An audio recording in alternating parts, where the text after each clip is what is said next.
Welcome everybody to KARDS Open 12. This is the war room where we get you set for all the action coming up in just under an hour. I am joined, as per usual, by our panel of experts. We have Spooz, we have Darkness, and we have a very special guest today. We have the tasty talker himself, Berto Burrito. Berto, how you doing today?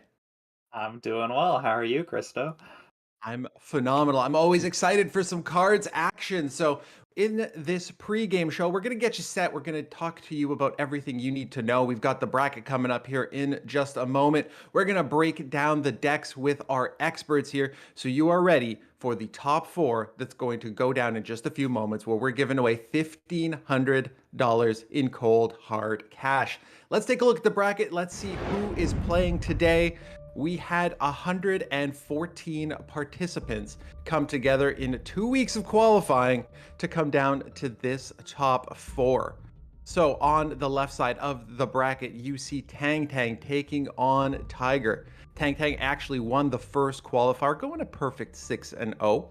Going head to head with Tiger on that left side. On the right side of the bracket, you've got Kobasnik taking on Chisti. The three other players had no more than one loss, so we absolutely have a huge Final Four for you today, where everybody performed exceptionally well going through yesterday from the top 16. So we're excited for that. We're going to be giving away some cash. We've got some big matchups, but let's dive into exactly the type of decks these folks are going to be playing. Each one brought four. They're playing a best of five, so there will be bans involved here.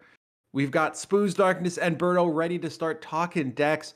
Who do we have up first? Spooz, who do you want to talk about here? You want to talk about Tang? I think we have Tang coming up first. Yeah, let's start with Tang. A very known player from the OCC and also from the ladder. Whenever there's a ladder ending, you can be guaranteed that Tang is on top or second place at the end of the season for a while now. And Tang is bringing a lineup here that we've mostly seen last week in the OCC with some slight changes. So let's start with the first deck. The first deck is a Soviet Japan self-damage deck. We've seen that last week already. A deck that is relying on cards like the 34th Guards or the Sunrise Division.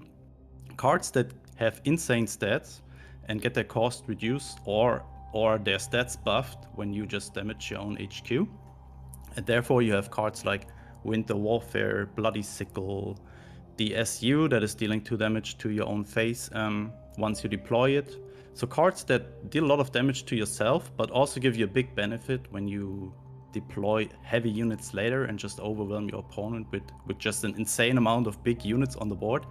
But it can also be, a little backfire style when you just kill yourself or lose too much HP on your HQ, so your opponent just needs a little bit more damage to just kill you. We've saw some really close games in the OCC with it, where just 1 HP or 2 HP mattered in the end, and just 1 or 2 more damage from the opponent and they would have won. So yeah, I tried to stack out. I was not too successful with this in ladder, because decks like Brit Air are really good against this, because you don't have too many answers against bombers that sit in your opponent's support line and just constantly killing your big units, because most of them or almost all of them are infantry units, and as we all know, infantry units can only move or attack, so you first of all have to move them to the front line to just reach your opponent's back line, and that is very often against Brit Air just too slow. Yeah, talking about Brit Air, second deck here from Tang, also a deck that has been around from the OCC on and was really popular there. Britain with Italy ally, but Tang just made a huge or a slight change here. He took out the Mucky, the 2/4 Britain fighter, and put in a Mount Nostrum. And the reason for that might be that Brit Air deck is usually very weak against stuff like, or not very weak, but has some difficulties dealing with burn decks that just constantly deal damage to your HQ, and you just don't have any type of healing in the deck usually. So anything that is just setting you to 2-4 health is just too much pressure, so you constantly have to play around so many stuff that you cannot really apply the pressure you want to, maybe, and that might be the reason why there's the Mount Nostrum in it. I'm not sure if this is really great, because I think the Mucky is really a good, strong argument to play Italy with Brit Air. But yeah, we'll see. Tang is it's the only one who's bringing Mount Nostrum today with Brit Italy Air. And yeah, I'm excited to see if this pays out. Then the third deck we have, I think we all know this already. This is a deck, I think, from the beginning of cards, Japan German aggro was around. A deck that is really aggressive, has some strong opening plays, especially when you have a strong blitz one drop, blitz into the front line, have some Befehlswagen additionally in your hand, and suddenly on turn 1 you have 2-3 units with 2 attack in the front line, and your opponent first of all has to deal with that one. Yeah, I think we should not stick too long with this deck, because we all seen this multiple times in OCC, in KARDS Open, in ladder, so we all know this deck very well. Interesting to mention maybe that Tang, or with so many aggressive decks around and players knowing that Jaggro is, they have a lot of cheap units, so they run out of cards very well, or very fast. And a lot of players are no longer playing Enigma in it any longer. And I think out of 4 players, we only have 1 that plays Enigma, 1 copy. So this is, I like how this deck is just evolving over time, and just people try out different stuff. And yeah, Tang is trying this variant without Enigma, and yeah, we're going to see how this works. And the final deck is a German Italy control deck. I think a deck that is designed to be good against the first decks here we already talked about. A lot of healing, a lot of control cards, King Tiger in it. Very cool to see that card again. And yeah, Sky Barons, just stuff like this. What I want to mention, this deck looks like it's really, really good against Brit Air, for example. But Brit Air is just so strong that it can also just be a deck that is just designed to be good at this. And I'm not sure if this is going to be banned, because it's just targeting a lot of the meta at the moment. But yeah, I think this deck is just there to be good against all the other decks that are around at the moment. And with the new King Tiger, the deck has some incredible late game potential. Like, as soon as you're able to slap that, if you play it, survive a turn, you have a Mary Nostrum in hand, you've pretty much won the game. So that's some incredible things you can do if you're able to make it that far into the game. Now, If Berto, you're I able- actually wanted to bring that up for a second, because you did go head to head with Tang in the top 16, right? Is that something Yes. that you experienced or saw in that series? Yeah, so I did struggle against his Germany-Italy deck, I believe. I played the Soviet Japan self-damage into it, and because he was so slow to play any units, it was hard to get things off, like my Bloody Sickles, on appropriate targets without just killing my own things. And I didn't have any 33rd recons to use it on. So I ended up just being too slow into his deck, and he reached that late game, and I couldn't do anything once he was on like 10 credits. And so that is a very scary deck, and you need to be really fast against it, which all these decks that people are bringing do have the potential to be very fast. So it really depends on your starting hand, how good you can tempo out, how you can play on curve, that sort of thing. Very nice. Thank you for sharing. Darkness, I think I cut you off before. What did you want to add? Yeah, it was exactly this problem. If you are able to get this out, you see, this deck has an kind of slow curve. There's Schwalbe, Leopold, King Tiger, Tiger IE, 4 extreme heavy value cards, but if they are clogging your starting hand, maybe even some 5 or 6 credit cards or 7 Annihilation, Ladechima, you're not able to withstand early aggression. This deck has only a few cards it really depends on finding, like Sudden Strike, Bologna, maybe Bologna plus Marinastrum, Root Out. And you really need to find these early on to be able to withstand in this aggro meta. This is actually a big problem for this deck. But if you're able to survive it's a control deck. None of those decks should be in a good shape in the late game against this one. And that's some of the beauty as well of playing in a tournament environment where you get a little bit more control of what you're going up against. You can get a ban going against some of your weaker matchups and then select the deck in the right slot. Let's move on and start talking about Tiger, who is going to be Tang's opponent in the semifinals. Berto, can you walk us through Tiger's deck lists, please? Well, as you see, they're the same. Well, they're not exactly the same, but they are incredibly similar. The same overall analysis applies here.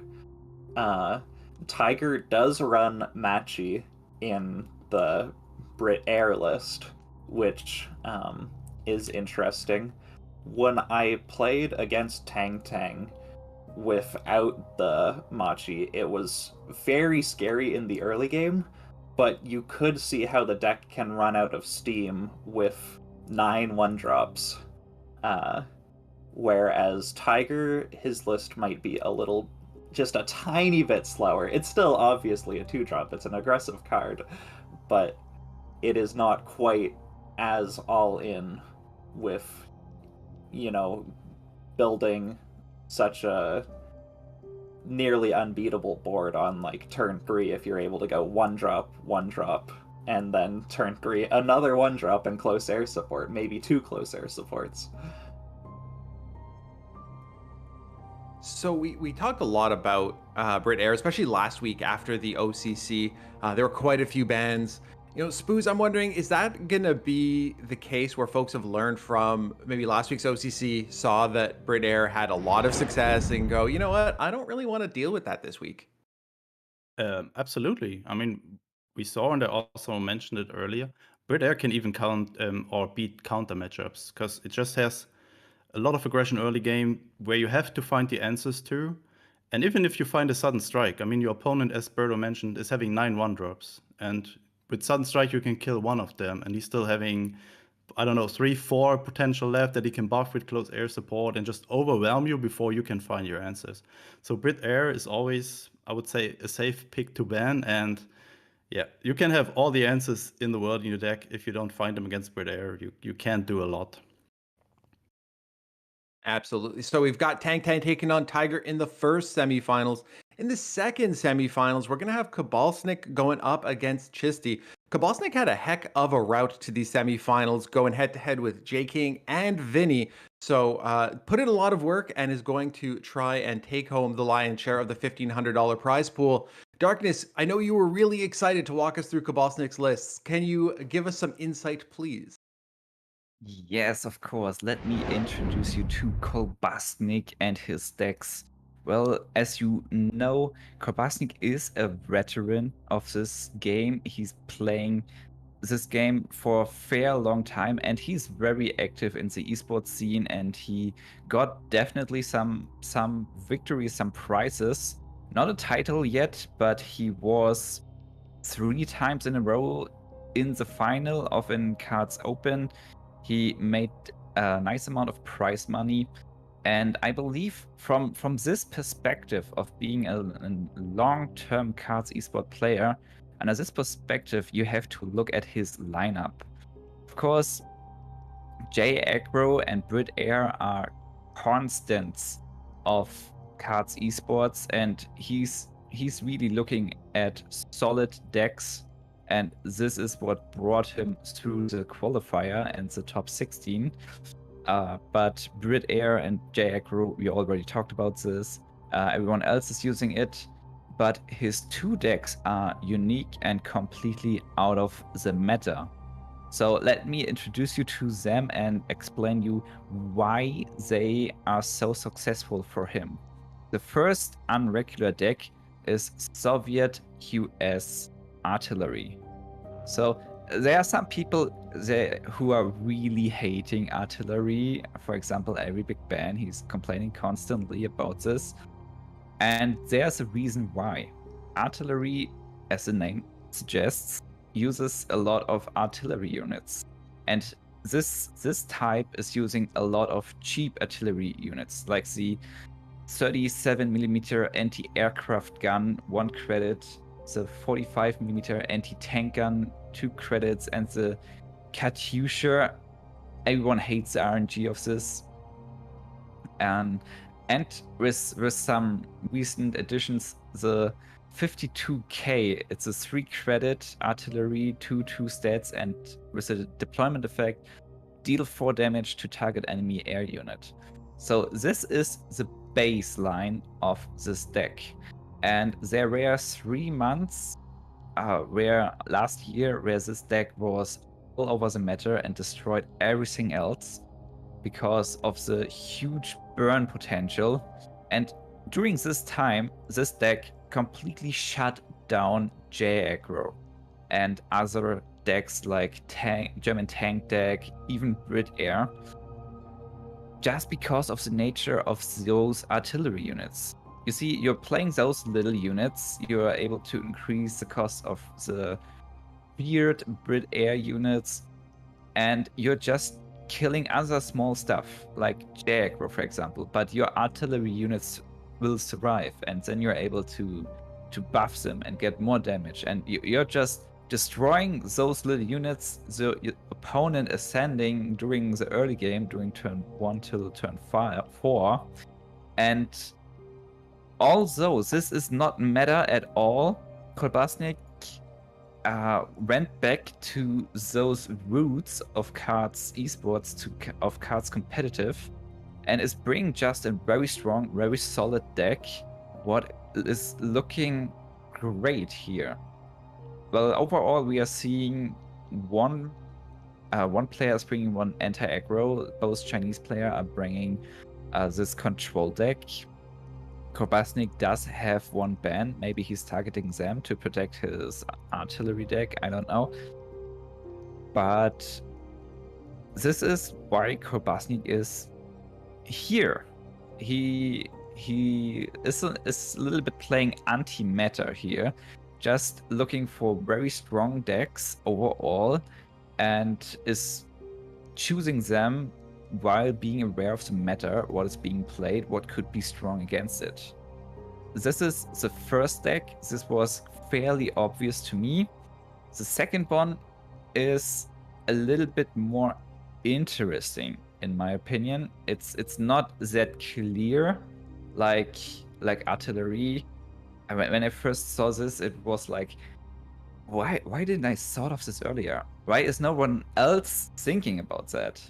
A second deck is what is not the meta deck, is US Germany. And this is the aggro mid-range deck. There was another meta for this too. We saw this for a long time. Currently, it's not tier 1, but it's really solid. It has a lot of turn 1, turn 2, turn 3 drops. It nearly always comes off. Somehow, sometimes really amazing with the combat engineers into Panzer 35T combination to be really aggressive, or even combat engineers into Red Devils, turn 2 Red Devils into the front line parked is a nightmare for J aggro and everything else. And of course, this deck is also strong against Brit Air with the Wirbelwind, Flampanzer, Half Track. It has potential to fight against Brit Air. It's not one-sided, it's more equal, but it's very hard to find a deck that is kind of equal against Brit Air, you know? So Kobasnik here chooses a second deck that is not meta at all, but it's very solid, very strong overall, and definitely capable of taking on those meta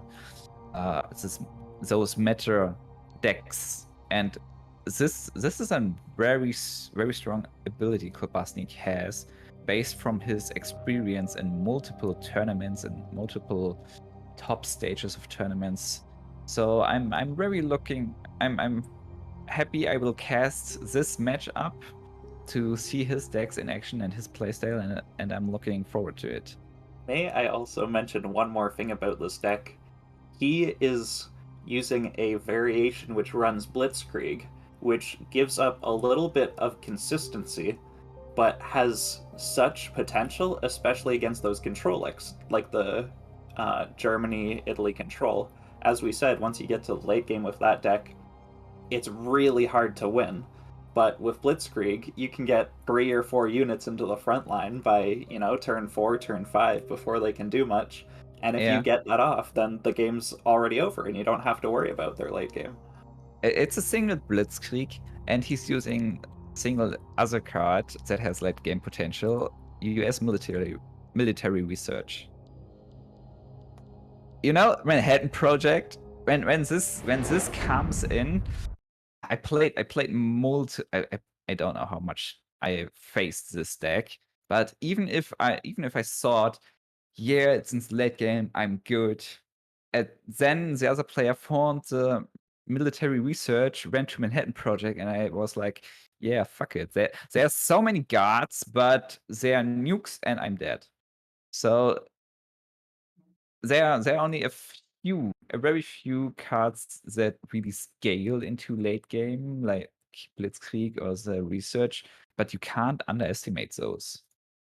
And I think, Darkness, you brought up a great point where you're saying, hey, Kobasnik is looking at the meta and realizing, here's my best way to deal with it, as opposed to what we talked about before, where you just go into it saying, oh, Brit Air, I'll just ban it. Well, here's how I can play against it. Here's how I can counter it and maybe be a little bit more selective with what I'm banning. Also, who would have thought that Darkness would be the first one to swear on the War Room? So, nice job there. Oh my god! I sorry. love the passion. I love the passion, so I'm good with it. We'll see if Marktheus is fast on the beep button or not. I want to bring up one more point because you talked about artillery, and I think that there was a point in time, as you mentioned, that artillery was just all over the tournament meta. And as you said, there was a lot of mixed comments about it, where some folks liked it because it was strong and other folks didn't like it because it was maybe lacking some interaction and things like that. So I'd love to hear, Spooz, your thoughts on artillery decks and them potentially coming back into the meta. I mean, we saw that Kobasnik is bringing, as Darkness already mentioned, kind of an off-meta deck lineup here, but he is in the semifinals, and he beat some really, really well-known and very, very good players like J King and also Vinny. So I think his strategy might work out here, and I think J King, I think, brought 4 control decks. So this lineup is not only good against aggro deck lists, it also seems to be good against control deck lists. And I think he's having a good chance of winning the whole event here today, honestly. Well, I'm excited to see how that plays out. Let's talk about their opponent in this semifinals. Let's talk about Chisti. Berto, I gave you the easy task before. You just kind of said, yeah, they're the same. So let's have you do some work this time around and walk us through Chisti's lists. All right, sure. So Chisti, like Kobasnik, is choosing for the US minor version of Brit Air, which I find is very interesting. The main difference, I would say, is the mirror matchup, where if you're playing Brit Air into Brit Air, if your opponent's running the Italy version, they have so many more fighters, which is really advantageous into your bombers.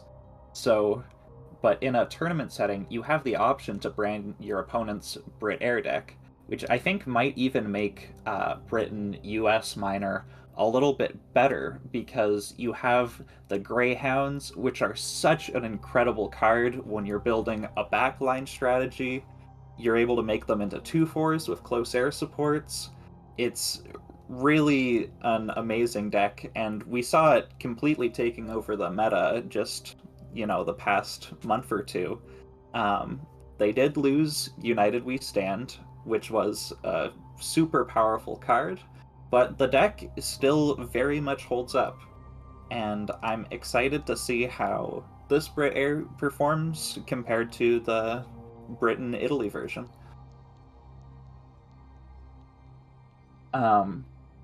We also have a Germany-Britain discard deck from Chisti, which is also quite exciting.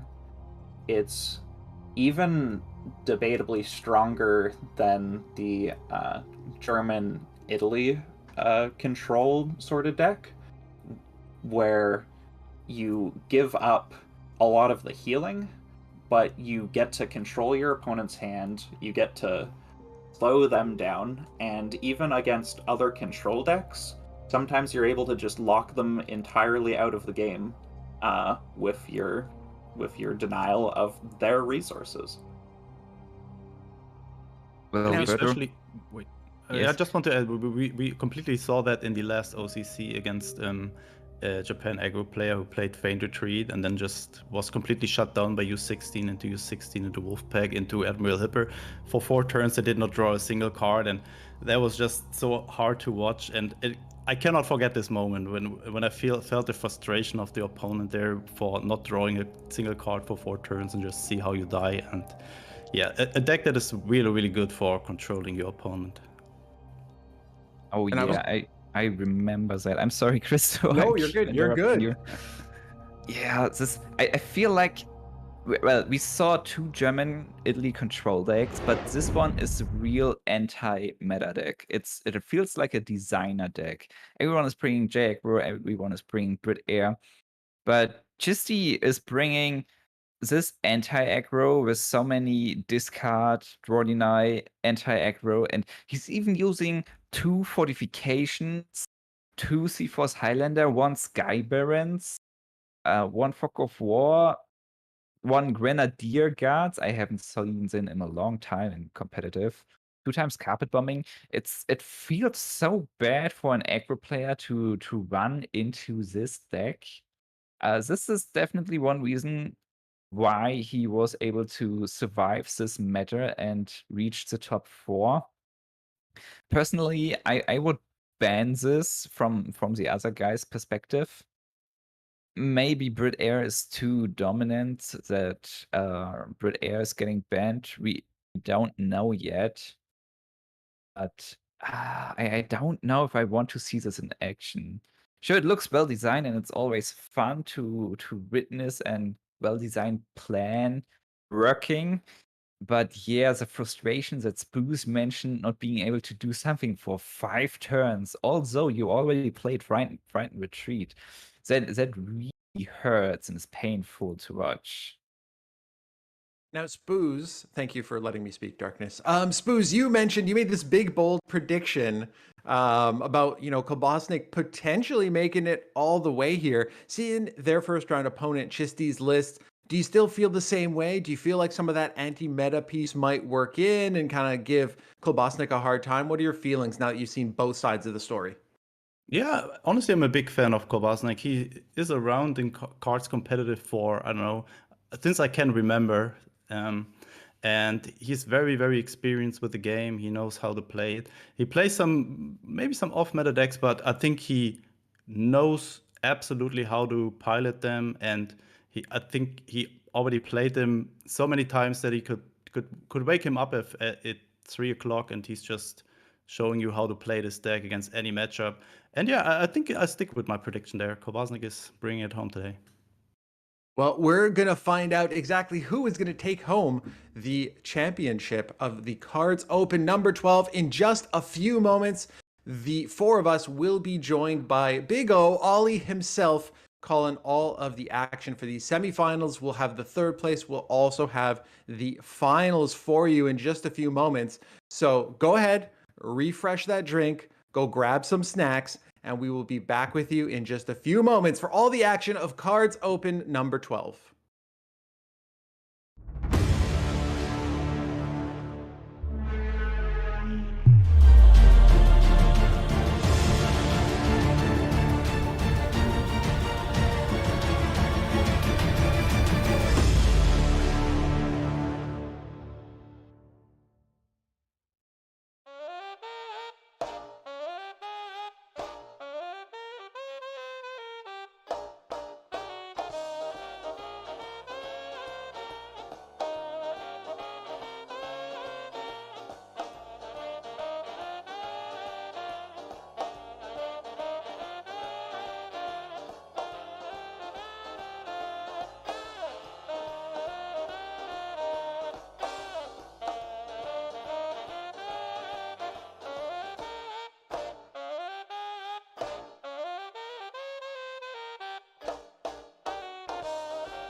Welcome everybody to KARDS Open 12. We have the final four for you today, giving away $1,500 in prize money. I am your host, Christo.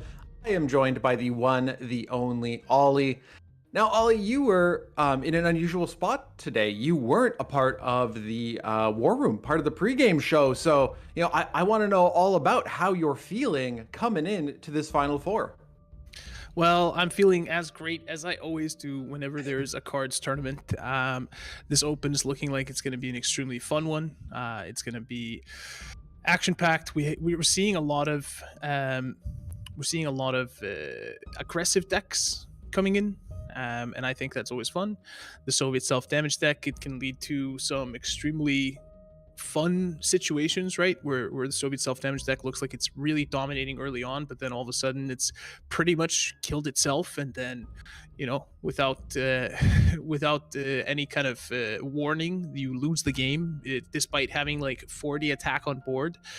I think, you know, we're seeing Bread Air as the staple, but then Jagro plus some interesting control choices. It's going to be always interesting to see aggro taking on control. So excited overall, and of course the caliber of players is high as always. So it's going to be a fun one.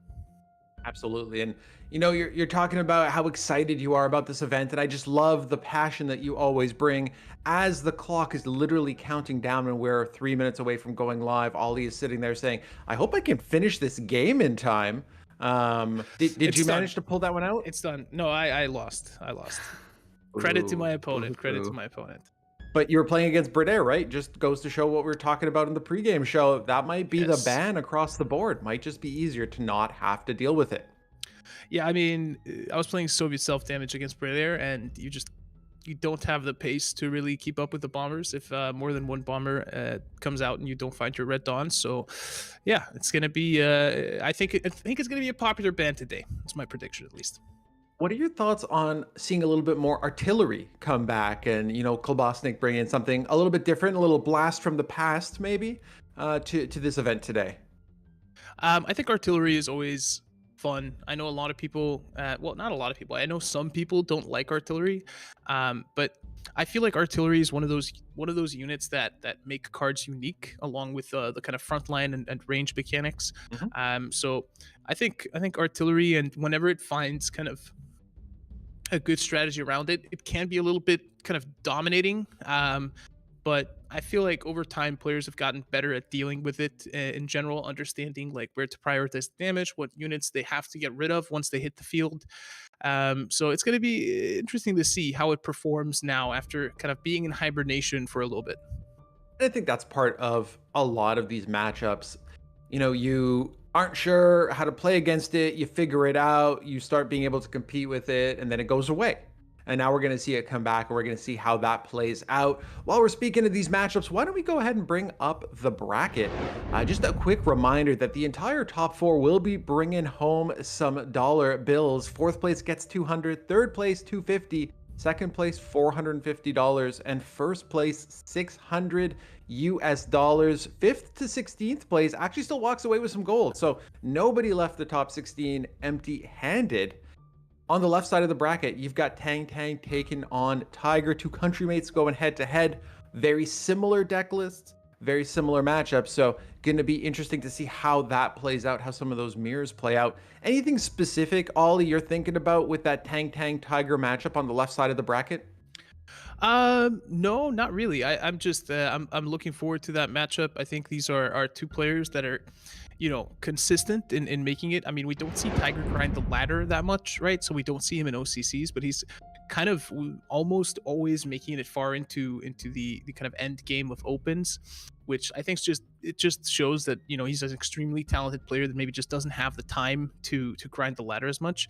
So I think both players have a great chance of you know, coming out with a victory. I think they have really minute differences between their decks, as you guys covered so greatly in the War Room, and it's going to be a fun matchup to watch, and I highly expect it to go, you know, at least quite far in the series. I don't expect this to be a 3-0. I expect this to be a 3-1 or a 3-2.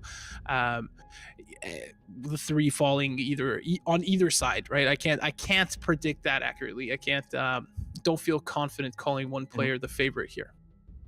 As Ollie so gracefully mentioned, this is a best of 5. So first to 3, there's going to be a ban involved as well. We talked a little bit about that on the War Room, some of the strategy around it. On the other side of the bracket, you've got Kobasnik taking on Chisti. Kobasnik, heck of a ride to get here today. Taking out J King, taking out Vinny. So quite the performance there. No stranger to seeing Kobasnik in these high pressure situations. Chisti, however, a little bit newer to the tournament scene. Yeah, I mean, this is a player that's only been playing for, I think it's like 2 or 3 months. But have been putting in the effort, putting in the work, now making it far into the open. Might be some limits on the deck, the collection sizes here, or some creative choices being made. I think it's a player that is here to prove themselves, and I'm looking forward to seeing what they bring to the table today.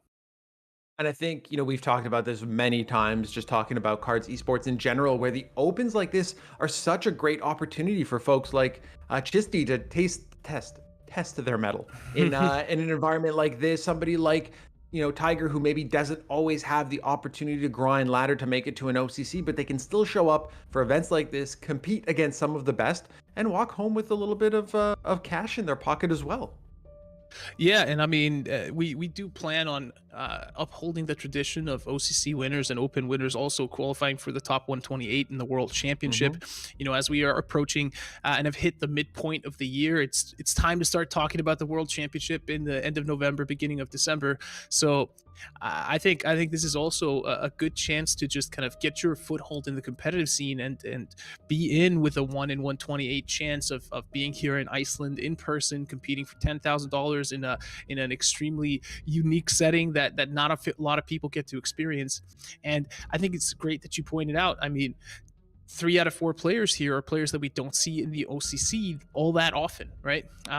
Probably, not because of lack of talent, but because of lack of time to grind the ladder, or being in that top 38 contention takes a lot of effort, takes a lot of hours and work to get to that point. So this is why I love the opens, and this is why I feel like, there's a little bit of balance in the competitive scene here, right? You have the OCC that is supposed to be kind of who among the top 38 is actually the best, and who just had more time, that month to grind points on the ladder. And whereas the Open is let's give everyone a chance to come in here and play. For anyone that doesn't know, the format of the Open is basically works that way that, in the Swiss rounds, you can just bring one deck and you can play that deck over and over again. So it's really kind of beginner friendly as well. So it is fun for anyone to come in there, test their mettle, as you so put it. And it is Swiss as well. So maybe you lose your first couple of games playing up against the likes of J King or Ari Big Ben or Tang or Kobasnik or anyone else. But then you're quickly going to be facing players that are there just having a good time like yourself. And you get these kind of more high intensity, high stakes matches, so to speak. Exactly. It gives you that opportunity to, again, test yourself out. You come with one deck and you maybe you don't want to commit the time to grinding ladder because you don't necessarily feel like you might be able to compete. And then you go play in an event like this, take out somebody like J King or Ari Big Ben or Birdo or somebody like that, and all of a sudden you go, wait a second, maybe I can do this, and that turns them into that competitive player who's all of a sudden showing up at OCCs and carries that momentum right through to Iceland for that World Championship.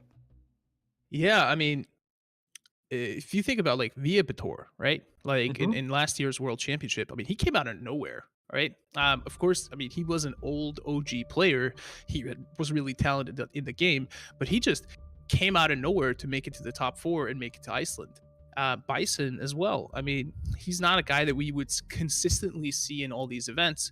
He played exceptionally well within the World Championship, made it far, made it here to Iceland, and I think that's all what's supposed to be about as well, right? Like, we go through the year, we have all these competitions, the players are putting in the work, putting in the effort, pulling out amazing plays, theory crafting, thinking about bans, and everything else that goes into this. This isn't just like, let me kick back and queue up for a game on the ladder, right? This is like this, true strategy that is going on here. And then you get rewarded by the end of having a chance of kind of competing and visiting Iceland. I mean, I know this sounds cheesy, but coming to Iceland is a very unique experience, especially when you get to kind of, we treat you like family when you come here for the World Championship, right? Like, we'll have dinner in the office, we'll have dinner together every night, we'll hang out. I'll drive you around Iceland if you want to watch stuff. I'll go hike with you, whatever. Just ask Darkness. We hiked up a volcano the last time that he was here, so it's a unique experience and adds a little bit of extra stakes on top of course, the cash prizes that these players are fighting for. Absolutely. Just the trip itself is a once in a lifetime experience, let alone getting to compete for quite a sizable prize pool. I cannot express in words how upset I am that I was not able to make it last year due to some COVID restriction funny business. You better believe I will not miss it this time around, but I digress. Ollie, are you ready for the first matchup here? I am ready. Let's take a look at the bands.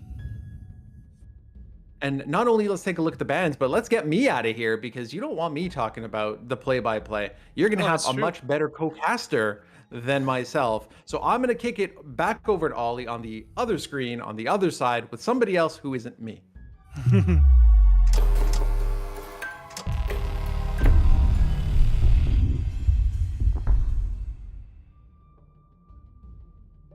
Hello, everybody, and welcome to the first semifinal match up here today of the KARDS Open number 12. It is me, Ole, and I am joined here by the handsome devil, Spooz. Hello. Good to be here. How are you feeling, man? Yeah, super excited for first match for today. Tang again in the finals here, not just in the OCC, but also in the KARDS Open. Always present there, always with some strong showcases there, and yeah, I think he's a slight favor here in today's matchup versus Tiger, but I think we should take a look at the bands first and see if Christo and you just got the prediction correct. We already talked about this in the war room, like Brit Air, one of the strongest decks at the moment, not just in ladder but also in the competitive tournament scene. And as we see here, Tang and Tiger both just getting rid of probably the strongest deck at the moment. Yeah, not much to add to that. You mentioned it against Christo, you played Soviet self-damage. Both players are bringing that one, since they both have similar lineups. And yeah, you really don't want to deal with Brit Air with that deck. No, I mean, I think Brit Air is one of those decks that just fits really poorly against pretty much every deck in the lineup that these players are bringing, right? You don't want to bring Soviet self-damage against Brit Air. You kind of, I mean, Jagro can work, but I mean, if your opponent establishes like 2 or 3 swordfish early, you're kind of getting chipped away, and it's a hard time. You have a hard time removing those, and then you're bringing German control there, and we've seen Brit Air, perform great in the late game as well. So it can definitely break control. So I think it makes sense. You don't want to run the risk of banning the Soviet self-damage deck from your opponent and basically having your Brit Air deck banned, running the risk of just kind of giving away one match in the best of 5 series. So yeah, I think this makes a lot of sense. Yeah, absolutely. And also one thing I wanted to add here, you mentioned the Brit Air Jagro matchup, and I think that might be the reason. Like, if Japan aggro can manage to get a signal on the board turn 1, followed up by a lot of cheap units and overwhelm the Brit Air player, it can be very, very close because the signal is constantly shipping away health, and that might be one of the reasons why Tang put in a Mare Nostrum into his Brit Air deck. We might not see that this deck, but I really like the idea of it. Like, just one card that can make a matchup favorable into your direction. And yeah, I really like how Tang is just looking at tournament matters that have been, and how can he just adjust the strong decks, not just play a completely new deck. You don't need to bring or reinvent the wheel here. You just make slight adjustments that give you a little bit better edge against several matchups, and it can be completely game changer. And I really like how Tang is just doing this. Yeah, I also think I think Mare Nostrum is one of those cards that is extremely good, right? It just, the fact that you can now bring Italy as an ally, it's not just that like Japan is hands down the best ally, right? The fact that you can now bring Italy as an ally means that you can pack in that Mare Nostrum, and we've seen that swing games as well, right? Like, let's say you get out your Mosquito and you get close air support on that, or you get out a Swordfish and you get an early Mare Nostrum, all of a sudden you're racking up the HP. Plus, that additional 1 damage might be make or break in terms of actually getting you, the kill on certain units, right? So, I think it's good. The difference between having a 1-3 and a 2-4 Swordfish early on can be massive, right? So just having one other card that does that and allows you to do that on top of healing you makes sense. I'm kind of sad that I have this looming suspicion that we're not going to see Brit Air at all today. I think it's going to be banned pretty much every series. Of course, we are playing best out of 5s all day today, and there's no change in format like we have in the OCC, going from a best out of 3 into a best out of 5. So I would say, yeah, it's going to be very interesting to see if we just get that perma banned throughout today. Yeah, what I also what I also find interesting is that both players from the left side of the bracket are bringing Britain Italy Air, and both players from the right side are bringing Britain US Air. It would have been interesting, or will be interesting, if we might see the mirror matchup in the finals, if they don't ban Brit Air, obviously, to see which one is really stronger against each other. But it's interesting that both might be strong against other decks. Like, both kind of made it to the finals. It's not like one is superior to the other, looks like. It looks like Japan as an ally is maybe not that popular at the moment. Yeah. But it is really interesting how both styles have just made it to the semifinals here so far. Well, I have confirmed with the players that they are about to start. We did see that Tiger was just wrapping up a warm-up game and ended up top decking a Comet to basically finish the game with 1 HP. So he's feeling the draws right now. Let's see if that holds up into the competitive matches here. What deck do you think these players are going to bring first? Is it going to be, are they going to go on control, hoping that the other wants to go on aggro and both end up bringing control, or is it just more basic? Just let's go Soviet self-damage. That seems better against the field, right? Honestly, I don't know. It's also very hard to predict who's going to win this series, because both players are basically just bringing the same lineup. I think both start. Maybe you start just with the aggressive stack that you have, the Jaggro, so you have a fast game. Don't spend too much brain energy into the first match here, and just see how it's currently going. Looks like Tang is completely going with that strategy. Yeah. It's like Tang agrees with you there. And there we have it. It's going to be Soviet self-damage against Jaggro. And of course, this is something we saw last time. If that signal regiment is picked up early, can be a tough hill to climb there for the Soviet self-damage deck, with the burn just being a little bit too much to overcome. Yeah, but also it can also help Soviet self-damage a lot, since they have a lot of units that benefit from your HQ not having too much health. So it will be interesting. We saw some really close matches in the OCC in this matchup, and yeah, I can't wait to see how this match goes here. Tang already with 2 Type 94, which is a good answer to all these big units that might come soon. But look at Tiger's hand here. Not really what you want to have with Soviet self-damage. Not a 34s, no Sunrise Division, absolutely nothing. And Tang with a pretty good start here. Type 93 in hand. 3 units on board, coming in soon.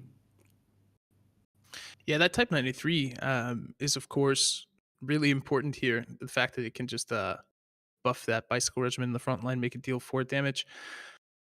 I think we're going to see, though, Tiger does have the Bloody Sickle that's going to give him a guard unit that can possibly, stabilize some of that early aggression. I wonder if Tang is thinking, like, I want to see at least 1 Bloody Sickle get played before I drop that Type 93, because it feels like really high value.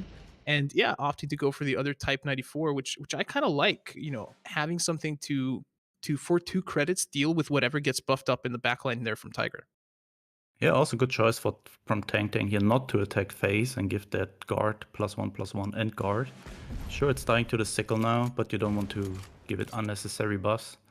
And this way, both Type 94 survive now, and you can just get rid of the guard with your double surprise attacks. Expected that Tiger takes the front line there. Of course, just wants to try and limit the options for movement that Tang has there. But knowing that he has 2 surprise attacks, it's just going to be a question of when he decides to use it, and he opts to go for the raiding brigade to take out that 2-4 instead. And I like that. I mean, there are bigger units that you can deal with using those surprise attacks. Yeah, absolutely. I mean, why would you ever spend the surprise attacks there when you have a raiding brigade that can get rid of units that have 2 or less attack? So pretty good one. Miss a little bit of damage on the enemy HQ now with this play, because with double surprise attack plus 9 Type 93, it would be plus 2 damage. But I think at this point, it's more important to keep the hard removal in hand than just dealing 2 more damage. Yeah, I agree. And I like this play here from Tiger, just going for the double 33rd recon there, basically securing a lot of ability to trade with those 1/1 units and some card draw moving into this. Because if you look at his hand, it's not looking too hot. You kind of want to start getting more of those 34th guards into your hand if you can. But that Type 93 coming out means that he's going to have to effectively trade out all these 33rd recons instead of getting the maximum value out of them. Yeah, I mean, at this point, it is a close game here. Looks like a slight advantage for Tang. He already delivered 5 damage to the HQ, having good hard removal in hand and the feint retreat, followed up by a Sendai maybe and the Mido just for the additional burn. And Tiger's hand still not looking that great. That's 34 scars is still costing 6 credits. First rivals might deliver or might deny some damage here, but yeah, as we said, there's a Sendai regiment just waiting in Tang's hand. Tough situation here for Tiger at the moment. Any slight mistake might just lose him the game here, feels like. Yeah, I mean, also keep in mind, I mean, this pressure is not going to stop from Tang. He already has the feint retreat in hand as well. And, you know, another scouting party is not what you want to find there if you're Tiger. You're looking for more of the 34th. You're looking for any of your just smaller units that you can get out there and start guarding up. And now, you know, this is a, let's say, disappointing turn if he has to basically just attack with 133rd recon and then drop a first rifles, and he's not able to develop or do anything more on the board. Yeah. I wonder if it's worth it to just trade both 33rd recons. It's going to put him up to basically a full hand, but then he can bloody sickle the Type 93, and there's only 1 power left on the board there for Tang. Yeah, I'm pretty sure first rifles is not the play here. Like, Tiger knows that there is Sendai and Tang's deck, and if you just drop a 4-drop here that is just getting removed by opponent, and then he's just delivering 2 more damage, that's really what you don't want to have. And that's why Tiger is just going exactly the line here, just to remove every threat on the board, which might save him the most HP on his HQ. I'm not sure if there's any healing in Tiger's deck. Some people are playing Road to Berlin, for example, or the 845th. So we have to check that one. But yeah, we really need to be careful now with Tiger's health. Once Tang is finding the signal regiment or more burn, it could be very, very crucial here for Tiger. The only healing effectively in Tiger's deck is Great Patriotic War. And I feel like, you know, if you get that at the right time, it can definitely come in clutch. But, you know, it's desperate measures, not really what you wanted your opponent to find there. But the Arado pulling out the order, and double Sendai in hand. Oh man. Yeah. Oh wow. I didn't notice that double Sendai. He has so much. Tang has so much to deal with anything coming out of Tiger right now, and Tiger's only at 8 HP. Yeah. And that 34th guard is not really what the name says, so it's not a guard. I think you would have preferred one of the 2 drops that is just receiving guards once your HQ is damaged. So that first rifle has to do the work now. There's a Mido in the hand, which is additional 2 damage. So Tiger basically being at 6 health here. And once that feint retreat comes out, I don't know how Tiger's ever surviving that one. Looks like he's even going to go for the Red Dawn. I don't know if I would. You're getting dangerously low on health there. Yeah, he could just go for... I think he's considering going from the people. Yeah, okay. That makes sense. Like you don't want to receive 3 damage just to get rid of an Araru that deals 1 damage. Yeah. I mean, I feel like, you oftentimes just forget that this is even an option for this card, the way it's being used in this deck. Okay. There's another 456. Nice. And from the people having that in hand now, coming extremely well in hand, coming extremely handy. Coming in clutch here for him, allowing him to retrieve those guard units. But little does he know, there's another Sendai waiting. Yeah, really tough for Tang now. Like, when is he ever playing that feint retreat? You don't want to play it too late. Like, you don't want to miss the chance to... Like, you don't want to give your opponent the chance to build a decent board here, but you never go to the front line again. But you also don't want to get rid of your good removal, like the Sendai Regiment, the double surprise attack. So I think we are not seeing it next turn, but maybe the turn after. Yeah, and no combat engineers either for Tiger here. So it's not like he's able to draw into something that's going to give him health back whenever he loses a unit. Yeah, I'm pretty excited how just dominant or how prominent this deck at the moment is, the Soviet self-damage deck.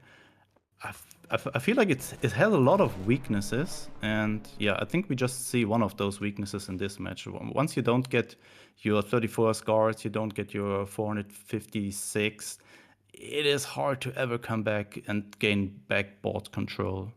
Like these 6 drops just sitting in the hand there now, no chance to lower their cost. I mean, there's a chance, can drop an SU, but this is just dealing 2 more damage to your HQ, so you go down to 3 and die to bombing rate. So I don't see how Tiger is winning that one. And you died to Mito as well. Yeah.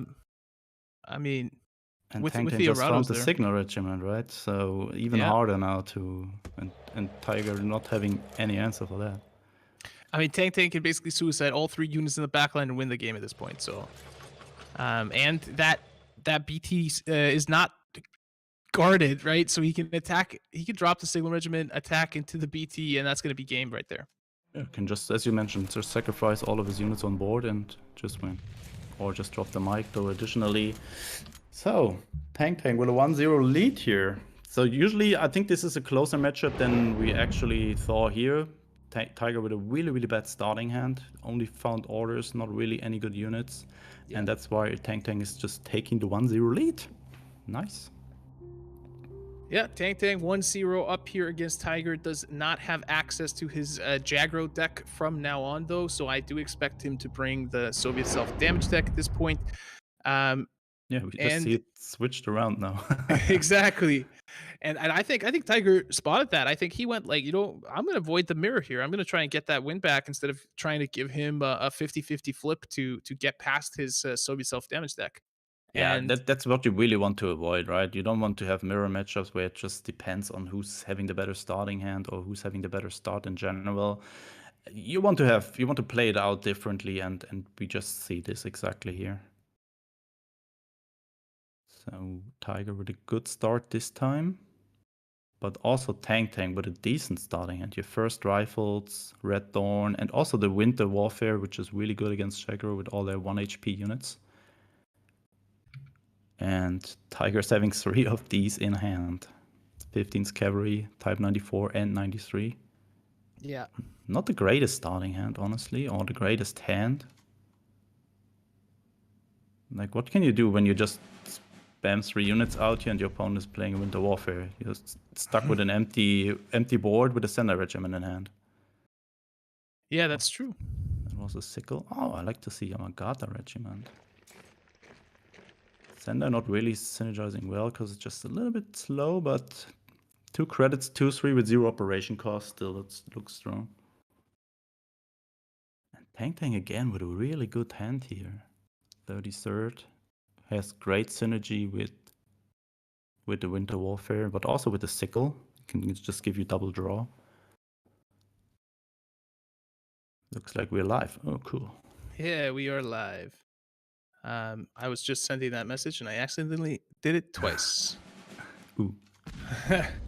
Apologies for everyone that I interrupted the game for, but at the same time, you don't want to miss this. You don't want to miss this. So. Oh, that was interesting. Sickle into Red Dawn, receives a little bit more damage, but also got that 6/6 down on turn 2. Not bad at all. think everyone would take that one. Yeah, and I think you have to wait here. If you're Tiger, you have to hope that you find another surprise attack. Yeah, it makes absolutely no sense to pin this. It makes a slight way of sense. Like, you don't want to have that 6-6 in the front line, which would be way worse than just a 6-6 in the support line of your opponent. And yeah, this is exactly what we talked about earlier, that winter warfare coming in huge here. And suddenly a 6-5 unit on board. And Tang just has to spend the whole next turn to get rid of this. And in the meantime, Tang can just bring up the next threat. What will it be? Could go for the SU, but it's not that great because there's not great synergy with other cards in hand at the moment. He's just Sendaiing the Sendai. Nice. Sendaiception here. Sendai's got Sendai'd. And if you're Tiger here, don't you just drop the sheet in and hope and pray at this point? Yeah. Why not? There's not that great removal in Tang's deck. You can have Winter Warfare, Red Dawn, but other than that, not too much you can do against the shit on board. First rifles, really good for stopping that Shidden to go face. And suddenly this Shidden is not looking that frightening any longer. Like, what can it do? Cannot really kill the 6-6. Can kill the first rifles, but... You drop the key here, yeah. Pin the guard, the 34th guard, and then try and go for like a Type 93 play next turn. Yeah. This turn he could have only attacked once with the Shidden when he dropped the Type 93. So just wait for the next turn and yeah, kill the first rifles and something else with the Shidden. Would be way better. Oh, but there's just another threat coming down, KV1. I think KV1 is actually a great tech to have into this deck here from Tang. And he finds it and pushes it out in the exact right moment as well, utilizing that double draw from the key 83 as well. Yeah, and also the first rifles with the double guard ability makes it really hard to ever reach this KV1. And Tiger played one Sender already, and there's not much good removal left against this KV1 sitting in the support line there and just constantly shipping damage. This is a juicy winter warfare that is waiting to be played here for Tang. Yeah. He's going to take that happily. He's going to take that and plays a Sukhov first, tries to see if he finds 445th rifles or another 34th guards to drop the cost of, clears the board, and opens up space in his support line and decides to just go for the damage with the KV1. Not something we see a whole lot of, people pushing that up and using it to hit HQ, but working out now. Yeah, just look at it. Is this the same matchup that we saw in game one, right? But this time Tang again having the way better start here. Tiger not really able to establish an early board, and suddenly it looked completely like its Soviet damage favorite matchup. And Tang with a 2-0 here. Wow. Yeah, that means Tang is going to have his control deck as the last deck available to play here. German Italy control, the King Tiger. So I'm excited to see how this one goes. If Tiger, I think he sticks with Jagro maybe? Or was all... Oh, wait. Really looking for the mirror here. Oh. Not... I like this. You know what? Like, I've been casting cards now for quite a while, and I've always felt like players are too shy to swap decks to try and counter what they believe their opponent is bringing, always adopting the mentality of, oh, I have to win with this deck, you know, regardless. But I feel like the mental game matters so much that just getting one win, putting it to a 2-1 with a possibility of evening it up next game instead of bringing your basically weakest deck and hoping to get a win out of that one. I think it's just yeah, I think it's a good play. So I'm happy with Tiger. These are not the options you want to see. Probably going for the Heinkel, yeah. But I think that was probably the worst three options you could get out the Africa core. So both players with a decent hand here, I would say. Both having Sky Barons in hand with not too many targets in the decks. Only Heinkel and the Schwalbe maybe. So this, I'm expecting this to be a very, very long match here with a lot of thinking and a lot of keeping track what your opponent played already and how to counter their plays. Lateshima, really good find here. You know what? I feel like it's been a while since we saw a control versus control matchup in a cards tournament. So I'm excited for this one. I do like the old drawn out matches. Admiral Hipper coming out here on curve, getting rid of that 5/5. And does that force an overdraw as well? No, No, there's because no it's draw. denying a draw, yeah. Yeah. Denying a draw and denying a credit slot. So Tang still at 4 credits here. And he cannot replay that infantry regiment now because it's no longer getting buffed, but probably deciding to still do it because it's still a 3/3 body and it's not really having another play here. Root out makes no sense and yeah, cannot target anything with sudden strike. So it was just the correct spot to drop that again. Yeah, and that puts a lot of value into that Hipper play, right? Not only did it bounce a unit, but it forced it to come back as a lower stated version of itself. Yeah, just cost Tang a credit and make a 3/3 out of a 5/5. So I think it was absolutely worth it. Especially because there are probably no better targets, right? You don't want to do it on a Schwalbe, you don't want to do it on a Leopold. So both decks have a lot of deployment effect units in the deck. So you better do it on that one, knowing that your opponent can only replay this as a 3/3 and just have it out of the game and just slow your opponent down. It's a good way there to do this. I mean, I'm expecting Sky Barons to come out to deal with that GU there. You don't want it to start training out units because, again, now, like, it's been a while. So let's remember we're now in a control versus control matchup. So card advantage, deck size, all of these things start mattering again. It's not the same slugfest as we're getting used to with all these aggressive matchups that we've been seeing over the past few tournaments. Yeah, absolutely. It's one of these matchups. Oh, this is a good one. Where you just want to get the most value out of each card on the board and in your hand. And that's why you absolutely remove the JU there. You don't want to give your opponent the chance to just get more cards into his hand that you just have to deal with. So yeah, absolute good target there for the Sky Barons, that JU. Is he at 9 cards? Can you just bounce it and get rid of it? And force 9 cards. him to overdraw? Opting for the advanced research instead, and just starting to put pressure into face. It's a very interesting line there for Tiger. Yeah. Good overdraw. Tiger definitely wanted to see that get overdrawn. Of course, Annihilation will remove a 5-cost unit or lower and force your opponent to discard a card. So a very strong card to lose access to there for Tang.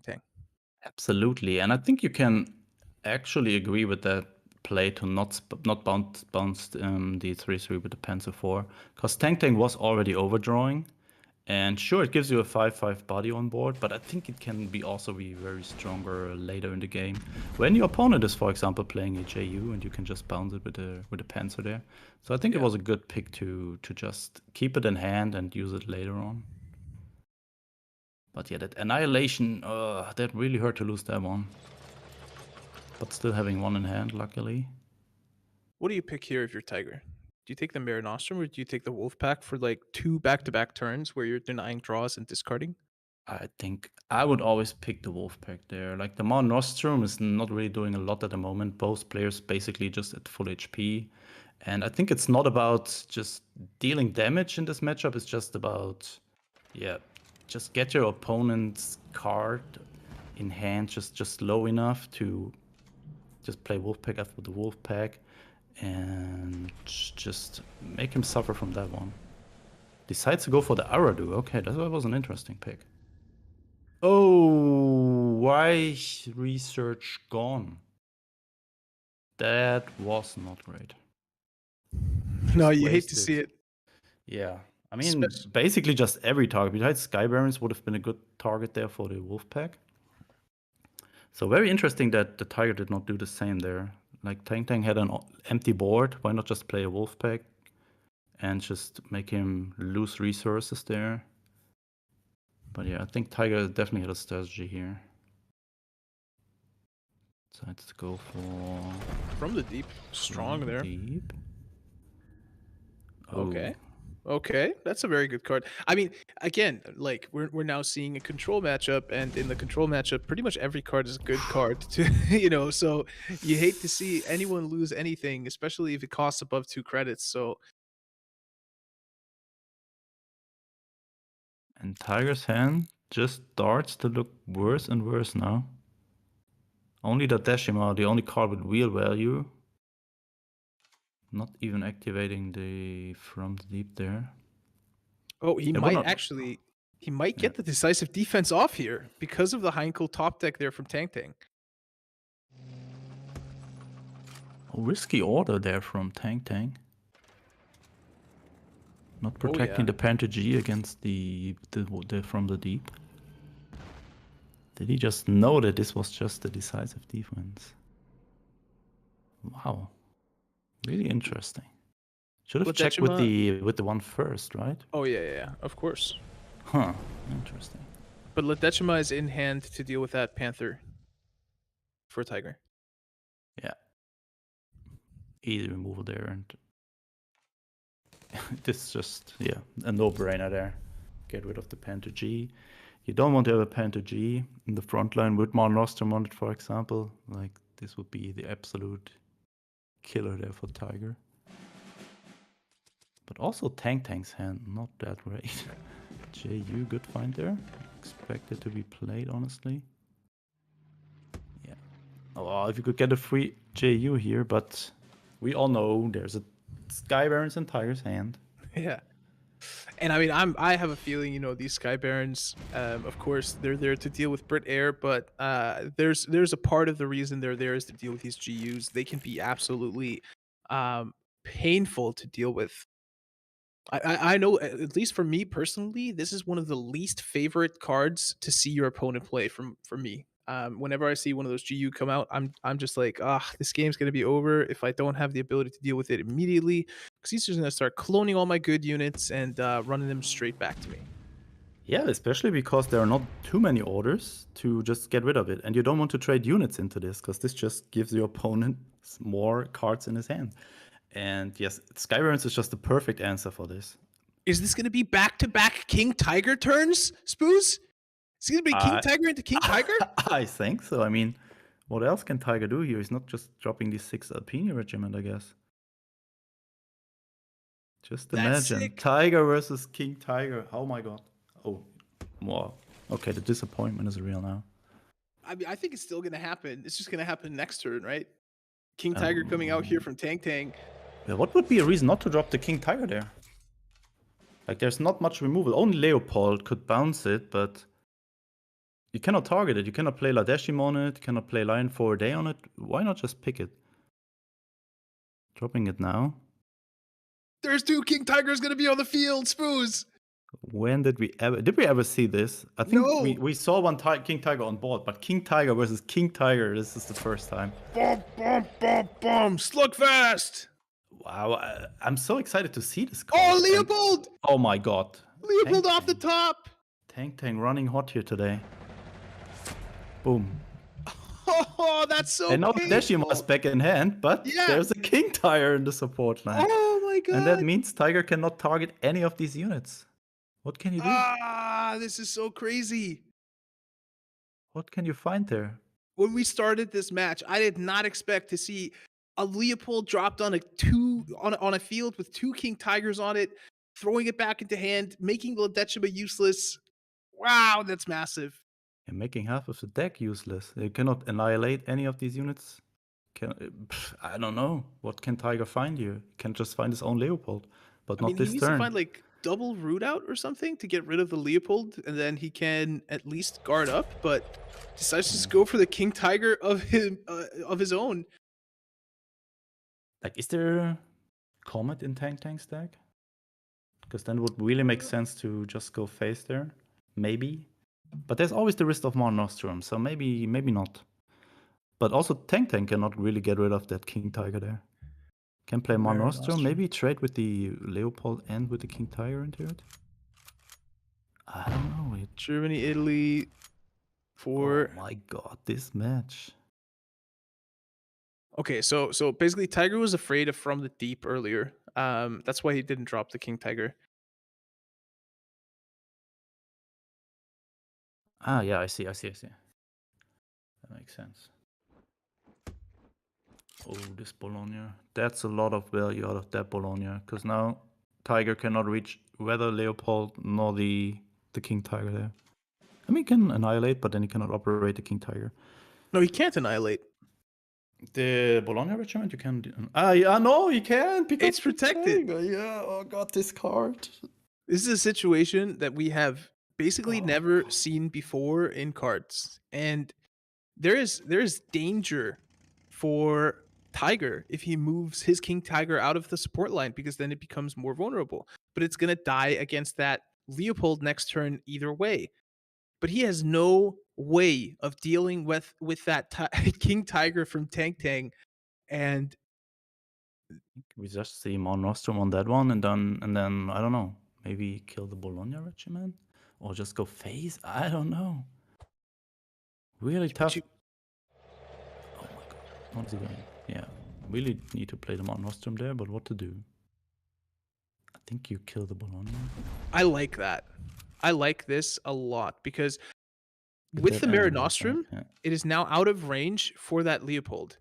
I mean, granted that Tang is able to Leopold it and then root out, but this probably gives Tiger the biggest chance of winning.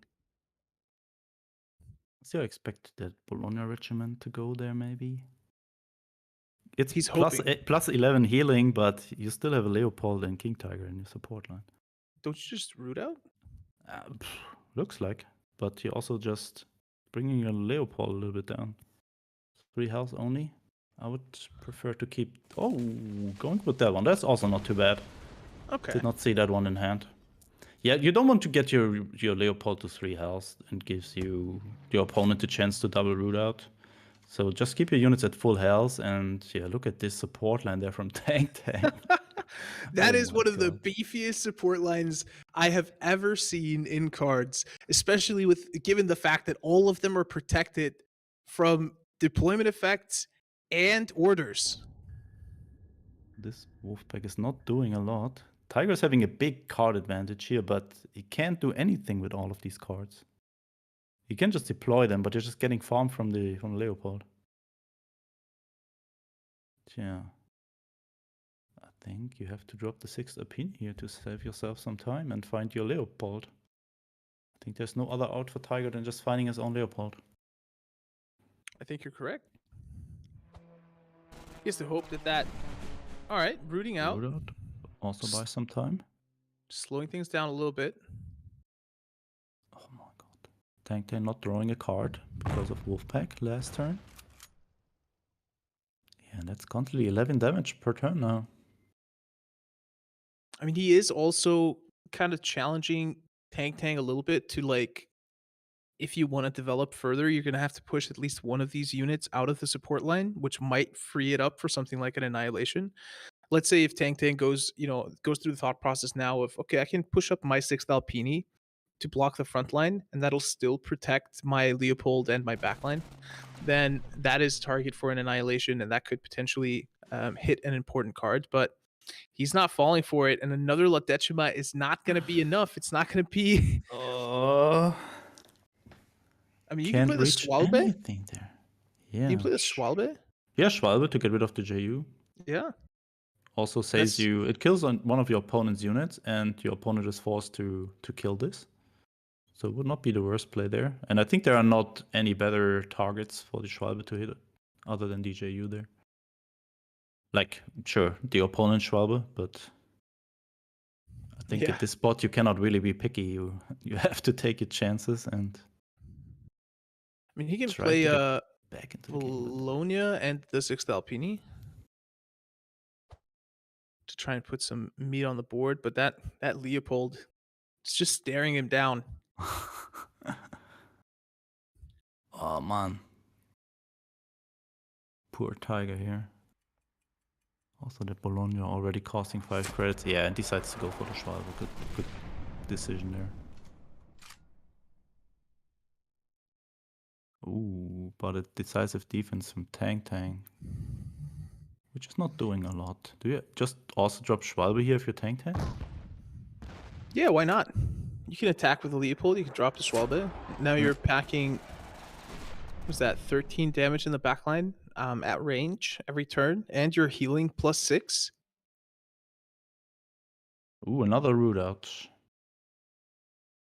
Will not kill any of the units, but yeah. At this point, it's just about buying time to find a Leopold. Yeah, I think you have to root out and get a guard down this turn.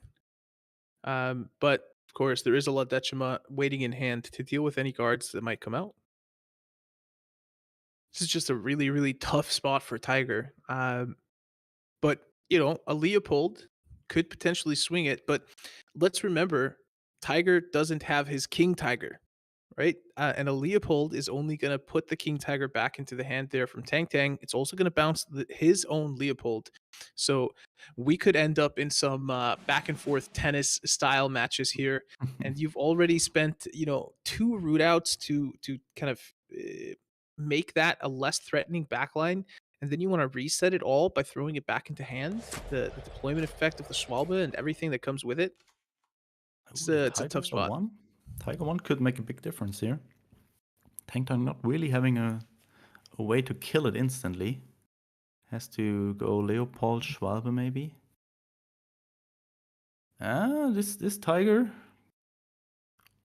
could give Tiger a chance here. So Tang Tang really has to decide now whether to just go face. Could go face, Leopold, Schwalbe, move King Tiger to the front line, but that is what you would never do here if you're Tang Tang, because that would just open up so much removal possibilities from Tiger there. Sitting on 2 La Decimas, 1 Annihilation. And you did just go face, right? Wolfpack face, yeah. Comfortably sitting at 29 HP there.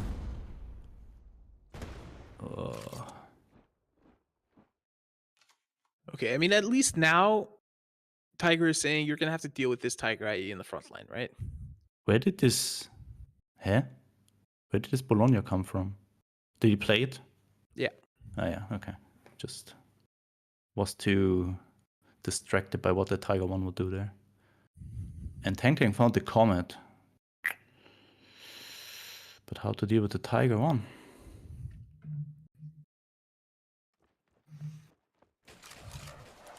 Just ignore it. Yeah, just ignore it. That is oftentimes the best way to deal with it. Yeah, especially with the Comet in hand. And I think Tiger is... Yeah, the From the Deep is gone. So there's not much to stop the Comet. Decisive Defense maybe, but I'm not sure how many copies are left in the deck. We saw 1 already played. Yeah, this is not really what you're looking for. So this is 10 damage. Yeah. This is game. This is lethal. 3-0 from Tang Tang. Perfect lethal there for Tang Tang. The Comet coming in clutch, allowing him to close out the game there. A really, really intense control mirror there, but you know, 2 King Tigers on the board, but it came down to that Leopold. It came down to Tang Tang top decking that Leopold, and it's clear that the top decking ability from the warm up there from Tiger did not follow him there into the competitive matches here. He was on the back foot in the draws in basically all of the matchups. You know, he didn't find what he needed in the first Soviet Japan versus Jagro. He didn't find what he needed as Jagro against Soviet Japan, and then losing out on the mirror. But very, very interesting decks and well played overall. Absolutely. Congrats to Tang Tang for advancing to the finals here, and I think we will see Tiger later in the match for rank 3. All right, well, let's throw it back to the host desk where I'll be joining Christo to talk a little bit about this match and then bring you the next series. Huge congratulations to Tang Tang for taking 1 step closer to that $600 top prize. Now that series, I mean, the first 2 matches went pretty quick, kind of flew by, and then you got into that last kind of control mirror matchup. And Ollie, before that matchup, you brought up a really interesting point. saying that, in cards, you don't know that some of the competitors have necessarily thought through, hey, you know what? Maybe from a mental perspective, it's just more important for me to win this game as opposed to worrying about what I have to win with later, essentially. Yeah, I mean, I really like the way Tiger played that series, even though he was not able to get a win. I've received the explanation in the past that it's like, well, he's gonna have to win with that deck anyway, right? So he might as well try it out now and not prolong the series. But I'm like, hey, I mean, if my mental game is stronger than my opponent's, I want to prolong this series, right? I want to preferably like dominate a match against him so that he, is gonna possibly make a mistake in the next match. So I felt like Tiger, he kind of strayed on into that mental warfare side of things. Plus the fact that we got to see two King Tigers on the field at the same time in a control mirror matchup, which I think hasn't happened just almost since the World Championship, which was very control heavy. And I have a looming suspicion that we're going to see the meta kind of swing more towards control in the second half of the year when people just kind of, when the stakes climb and you want to eliminate as much variance as possible, then control becomes a more viable option. Absolutely. And you talked about the more mental aspect of that series, and I think that there's a huge notion of going from I'm down 2-0 to hey, I won a game to maybe I win a second game, and now my opponent is thinking, wait a minute, I had this series in the bag, what just happened? And that notion of control also plays into it because you typically feel like, hey, I'm well equipped to be able to handle this series, this matchup, because I have all the tools. And I think we saw a lot of that in that third matchup where, Tiger came out strong. I felt like they made the right choice by coming out with that control list. Maybe their strongest deck and felt like, hey, I can win this series. And it seemed to go pretty well at first until, we saw Tiger play King Tiger. We saw Tiger on the other side. We saw Leopold come out, and that really changed the game because up until that point, I felt like Tiger was in a good spot there. Yeah, and I mean, the only thing that you can kind of, question to any extent is the fact that he didn't play the King Tiger on curve when he could, but instead floated like 7 credits. But after looking at the deck lists, Tang was floating credits that turn previously, and the worst thing that could happen to you is you getting your King Tiger just instantly killed by a 2 credit countermeasure, right? So I understand the mindset that led to him making that decision. So but other than that, this was well played by both players. So I think Tang just, he got the better half of the draws today.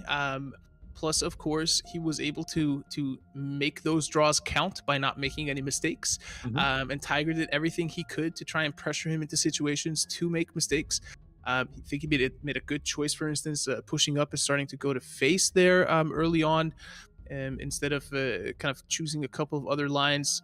But overall, low mistakes from both players, just a slight edge to Tang there on what he had to work with. That's part of it as well when both players are bringing very similar lists, right? Sometimes who gets access to the cards first or in the right spot can be very beneficial. Plus, you had two players who have likely practiced together quite a bit, prepared together. We saw their lists be very similar, which likely means that they probably worked together to put some of that lineup together. So there's that aspect as well. You mentioned, not wanting to drop your King Tiger on curve because you were worried about certain things in the opponent's deck list, and you know very well what's in there because you've likely seen it, scrimmaged against it, seen it before. So I think there's an aspect to that as well around who you're playing against and knowing your opponent. Definitely. I mean, we know that these guys train together. We know that they're always friendly. They're always collaborating in that community.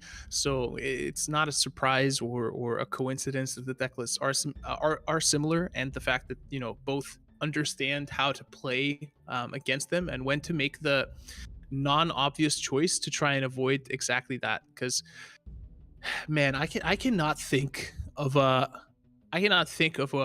worse feeling than dropping my King Tiger, just like, wow, 12 credit unit, bomb, and then it's just like from the deep. And that's it. Those are the errors that in an open decklist tournament, you're hoping that you are able to work around because you know that that's in there. It's not a question of, oh, I want to play against this potential scenario. It's, hey, it's in the list. I've seen it. I know it's there. I have to make the right choice at that point. Yeah. But I mean, with that, Tang moves on into the finals. He is, of course, just a very consistent player, always at the top here in these tournaments, representing himself in another finals here with the chance of taking the $600 home. But who is he going to face up against? Well, that's the question we have to look into next. Exactly. So we've got Kobasnik taking on Chisti in this second semifinal. Winner going on to face Tang. Loser going to fight for that third place prize against Tiger. Over to you, Darkness and Berto.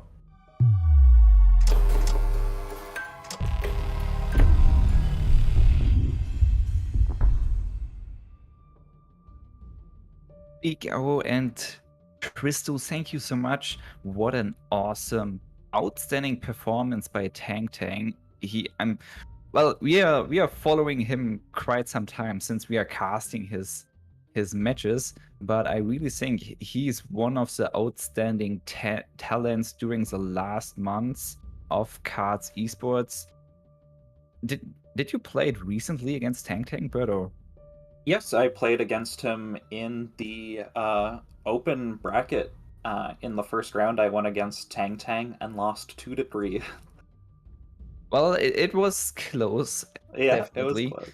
But yeah, Tang is definitely one of the stables currently of the KARDS esports scene. But so is Kobasnik, not that outstanding, but definitely unstable out there. Taking on Chisti and completely newbie. New on stage, new in the top 4, maybe the finals. Man, I'm hyped to see a good underdog story against the KARDS veteran here. Kobasnik versus Chisti. We already have the bans. Kobasnik is banning Brit Air. Definitely reasonable.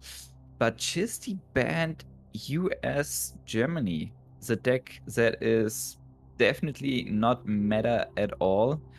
Why do you think he bans that? Maybe because it has a lot of snowball and card draw potential, what is beneficial against Soviet self-damage and the anti-aggro? So, one of the things about the US mid-range deck that I find is that it can be really hard to play Jagro into it, and that might be part of Chisti's consideration. Because if you're running cavalry regiments up to the front line, and your opponent is just playing 32nd Infantry, the Chocolate Boys as some people like to call it, you're just trading off, and it essentially costs you 1 card to deal with 4 of your opponent's units, and then you have so much card advantage that it's really hard to come back. So I feel like that matchup may be one of the primary reasons for the ban. Yeah, and just imagine Red Devils in the front line. You need 6 credits and 2 cards like Bicycle and Cavalry Regiment just to get rid of it. It's a pain to play against that. But don't lose any more time. Let's jump again. Kobasnik against Chisti. Brit Air from Kobasnik against the anti-aggro with a lot of anti-air, definitely, from Chisti. I have a feeling, well, not a good feeling for Kobasnik here, but Chisti could start with a very great performance. Well, let's see. Brit Air always has potential to win out of hopeless spaces, and Kobasnik has a good start with small fighters, second parachute. Chisti, on the other hand, is going second with a lot of discard. This will hurt Kobasnik a lot. Yeah, and one of... Sorry, go on. Yes, no, go. One of the main things that this matchup often comes down to is it's often not even how great of a start Brit Air has, it's how fast they can find their draw. Because if you compare a card like Wolfpack, you're spending 5 credits and a card to get 1 card of card advantage, or 2 cards. It's sort of, yeah. Well, except that you are spending a card. Whereas Convoy, it's the same amount of card advantage, but it costs 3. So if you're able to find your draw, early on, you're often able to really pull ahead in this matchup because discard is a little bit inefficient. Well, if you combine it with Lend-Lease and Kobasnik is running that, definitely one card to War 4. He really needs to find his card draw. That's right.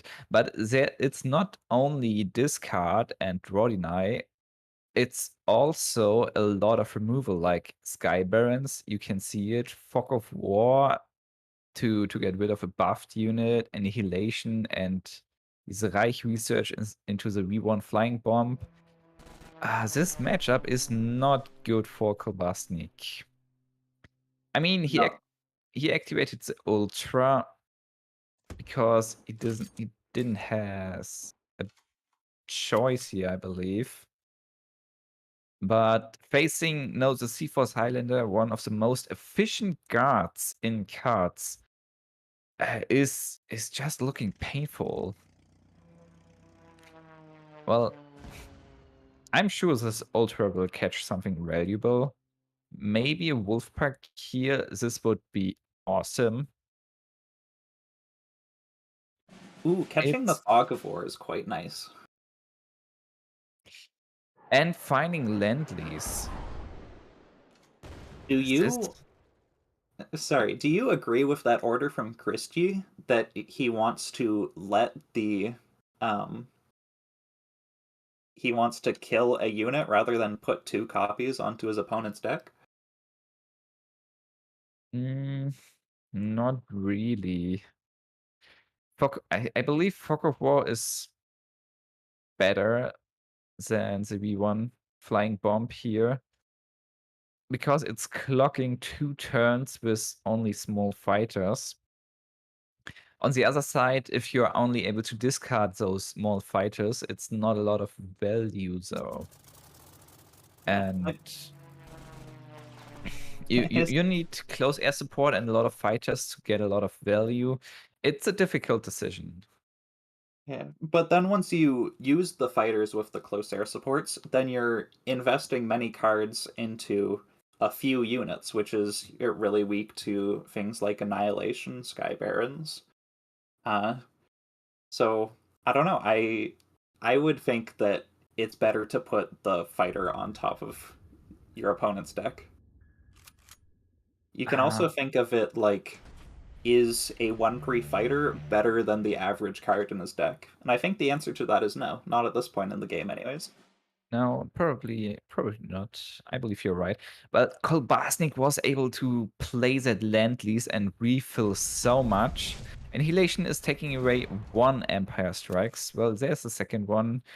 But Empire Strikes is not the most valuable card here, because there are not a lot of units Kobasnik could use the AoE on. HMS plus P38 on the other side is a ton of damage, and of course with close air support you see even more damage going through. Chisti is running 2 fortifications. Didn't find something yet. Finding a sudden strike out of the array, though, being able to kill 1 buffed bomber, sending back the second one with rough lightning, probably protecting his HQ so far very well. But you can see this Spitfire coming through. It's getting +2/+2 with other air units on the field, so he could blitz out if he really wants to. The Spitfire. Choosing the Sexton here and just pinning down the Rough Lightning. And dropping the Spitfire as well. 6/6 unit. Very nice. Well, Chisti, yes? He just has so many options here. Like, Kobasnik, he has good threats that Chisti needs to deal with. It's just that Chisti has no issues dealing with them. Yes, it is just like you mentioned it. Sky Barons looks really nice. Another Jagd Bomber sandbags the Sexton. Now they are 2 big air units for Chisti, and Kobasnik has to decide which one to pin. Well, A second Empire Strikes now would come in very handy, but it's lost due to discard. And he only has one bomber in hand. This is 2 damage AoE, not enough to get rid of those airplanes. No, and with the HMS Illustrious gone, it's really hard to find enough bombers, especially against discard, to really get the Empire Strikes to be a super powerful card here, which I feel like you are a little, maybe even a little bit dependent on a board clear here with so many fighters on Chisti's side. That's true. Well, Kobasnik has options. He can pin the entire support line with Monty. He can sandbag the C-Force and just attack the HQ with his Kitty Hawk while still having Finest Hour in hand. Sure, Chisti has a lot of options here to trade, to react, but he's running low. Only 8 HP left for him. I definitely agree with Kobasnik's line. He could have tried to fight for value, but he recognizes that he's not going to win on value against Chisti's deck, at least not most of the time, not without a lot more draw. So Yeah. he's deciding to push damage face and hope that Chisti isn't able to stabilize in time, which, with the Finest Hour in hand, he has a decent chance of doing. No, the Finest Hour is gone. Out of 7 cards, this hurts the most. That is so brutal. So brutal. I guess close air support it is. You don't really want to have this buff right now. Yeah, I would say most likely close air support here. Kobasnik seems to agree. It's not an easy decision, but he needs a bomber for the Empire Strikes. He needs Monty for the card draw. And Sexton and the P-38 is just too much value. Empire Strikes and the bomber is clearing the board a little bit, pinning the last remaining aircraft. Yeah, this is a pretty nice play from Kobasnik. He could have also chosen to use the Monty just to cycle the card while he had the chance, but he's predicting that, you know, Chisti's going to fill up the board again, and it absolutely looks like he's right, so it was good for him to hold on to it. Opting for more value from this Monty here. There's another Finest Hour. This would be 5 damage so far. Not just enough. Another well, no, he's missing the close air support, but he really needed all of the other cards so far. So I guess it's Monty first to get the card draw. If this is and close air support, it's lethal. And he has... How many close air supports does he have left? 2 or 3? I believe 2. He played 1 so far, and 1 he discarded himself. So 2 left for him. Yeah, so that's not a bad chance. Like 10 or 12% chance of being able to win. He's not going for it. Interesting.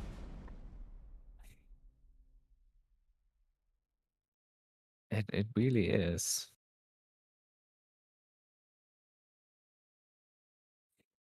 Maybe he's thinking, Chisti's played so many answers. He's played Annihilations. He's played Sky Barons. Maybe he's just out in hand, and he's just going to be able to redeploy a guard. And if he's thinking along that lines, then it makes sense for him to go for that play. Yeah. Well, deploying P-38 Lightning and Saxon gives you a lot of stats. Well, Chisti was barely able to deal with this. In some kind, Kobasnik was preparing lethal. But no, he's just going for it. The Finest Hour. And it's down to 1 HP. with 2 guards. Oh lord, Kobasnik doesn't have a lot of direct damage anymore. Those Empire Strikes are out. The Kitty Hawk is out. Mosquito is not dealing direct damage. HMS Curious. is out. I'm curious if Chisti should have actually traded in his RAF Lightning first so that he could get down the Errato for the card draw while he had an opportunity. Well, Wellington is the last Ooh. Blitz unit, Right, but it's of course. That's protected why by you the, went. by the fighter. Yes.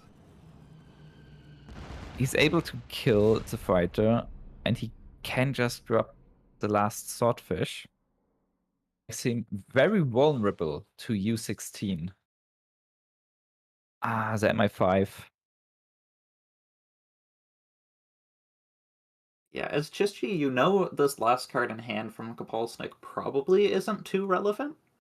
So it almost just it does just buy a whole turn for him. Ooh, and carpet is huge. Being able to deal versus Wellington is super important for Chisti here. And this hurts Kobasnik so much.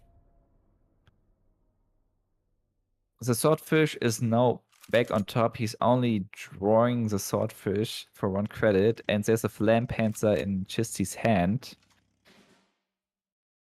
So, and now the fortification comes in, back to 8 HP. Chisti could even think about moving one C-Force to the front. I mean, it's not dealing a ton of damage, but controlling both lines is important for tanks like Flam Panzer or other units advancing into the front line, being able to deal damage. Kobasnik can only sit there and wait. And I mean, what is maybe he even going waiting for at this point? a second Lend-Lease. No, he's only running 1 Lend-Lease. Mobilization. He's running mobilization. Ooh. But he doesn't have Finest Hour. Bows are gone. HMS is gone. Empire Strikes is gone. Everything with direct damage is gone.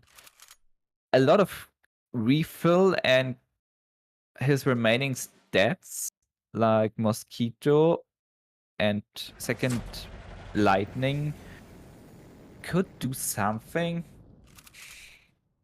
But Without a board clear, and with that many units on board, and the artillery in the back line, it seems a little far-fetched. Yeah, it's not looking great for Kobasnik here. Well, but this is a matchup, you know. Chisti is running 1 anti-meta deck and anti-aggro deck, and Kobasnik is bringing aggro. So it's, I think in 70 or 80% of all potential matches, Kobasnik would have struggled here. But very well played from Chisti, making the first appearance in a KARDS esports stream, this top 4 KARDS Open, into a dominant performance against a veteran of this game. Let's see if they are able, if Chisti is able to continue. Straight into the next one, Kobasnik is bringing Brit Air again against the Soviet self-damage. And I remember when this mechanic came out, you were the first one putting a deck together and being trying to convince Team Ammo that this is the shit and trying to make it work. Plot twist, it wasn't able to work at that point. But now it is. It is. I've always had a soft spot for self-damage. I just think it's a really fun mechanic. It might be a little overtuned right now. It's definitely not the meme deck that it was when I was first experimenting with it. It's not a meme deck anymore. Today I played it on ladder, and I was able to drop turn 3 3 34 force guards, like 6/6 buddies, onto the field. On top of this, 456 rifles. That was absolutely dominant. It looks a little bit slower here. Chisti starting with, I forgot the name of this Yak? fighter. The Yak. Oh, the Thank you. gladiator? Oh, No, okay. the Yak. The Yak. The Russian airplane. Damaging you once and giving you some card draw. Very valuable, especially in this kind of deck. Kobasnik reacting with close air support, killing it, leaving 2/2 gladiator on the field. And now, very impressive. It's very rare that top player are using emotes, but from time to time they are communicating actually with each other. Chisti choosing to just drop some units. This is Hmm, quite risky. Into close Yeah, air support and into Greyhound. He's gonna or get to farm that unit, but with Albacore. Greyhound he does get a free draw off of the 33rd recon. That's true. Albacore and trade would have worked too. I wonder a little bit why Chisti didn't choose to drop the rifles and Red Dawn to kill the airplane. Well, Zukov giving him a very nice draw. The value, the stats man out of this deck, the 34 guards. Every time a unit card is self-damaging the HQ, the costs are getting reduced by 2. So after Red Dawn and the destruction effect of the T80, it's only 2 credits. And with the effect of Zukov, it's +1/+1 and Blitz, what makes this unit fairly strong. Still It is yeah, it is. It is also worth noting that Kobasnik went out of his way to keep the second Paris C because he knows how powerful a 6/6 on in the early game can be, especially if Yeah, he's going to be able to blitz it into the front line. But it looks like he'll have an answer to deal with it now. well, the recon into the Greyhound and Bloody Sickle killing the Gladiator looked very strong from Chisti here. The second 34 guards. Now Chisti is going to play Red Dawn 2 times, kill the lightning, and he's able to blitz out the 34 guards if he really wants to. He's choosing to get another card draw. Yeah, that seems odd to me instead of getting both 34ths down. Did he forget that it had blitz? Maybe it looks like it. Well, still in board wipe and 7/6 stats on the field with 1 operation costs. Of course, it's infantry, and Kobasnik is able to pin it down with Albacore or Shelling. Maybe Shelling is good time now. I feel like turn 5 is always the best turn to play Shelling because of the credit destruction. You're stealing 1 credit slot, and during the next 6 turn, it is a lot of credits. No, just going for mobilization here to get more option. It is true that Kobasnik isn't in much of a rush. Of course, these are infantry. He has tons of pin. He can take his time. He can play Shelling next turn. He can use Albacore. He can use it in combination with the Empire Strikes. Or he can be Ooh. using Heresy. He has a million options here. Well, there's no blitz unit for the Heresy, but I like the Albacore Empire Strikes combination. Shelling on the other side is very valuable too. I would rather see Kobasnik dropping the Swordfish here, the Bomber, to combine this with the Heresy. But of course, you can sacrifice the Gladiator as well. Chisti going for some card draw here. The downside is from this card draw, Lesser of Two Evil, you have to discard a card. And what would you discard here? That's a I- tough decision. I think I'd discard the long range recon. He's choosing You the T80.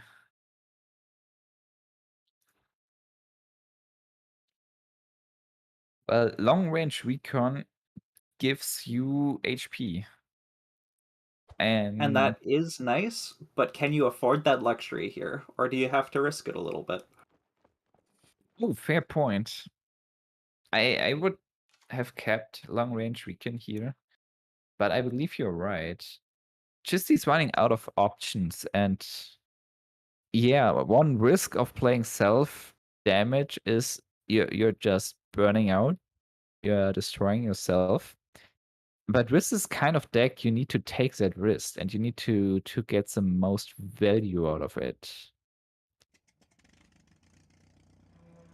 Looks like Kobasnik is choosing to go for the Empire Strikes. He could have also used a bomber with Finest Hour and the Piracy to deal with the front line, but bringing them to 1 and 2 health and having the front line unit still pinned is about just as good. Sunrise Vision.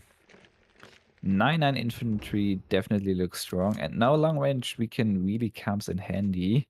Revealing Lend-Lease and bringing him back to 15 HP. He was running really low. Kobasnik would have been able to deal 8 damage this turn. Yes. So a lot of people are banning Brit Air these days for a reason.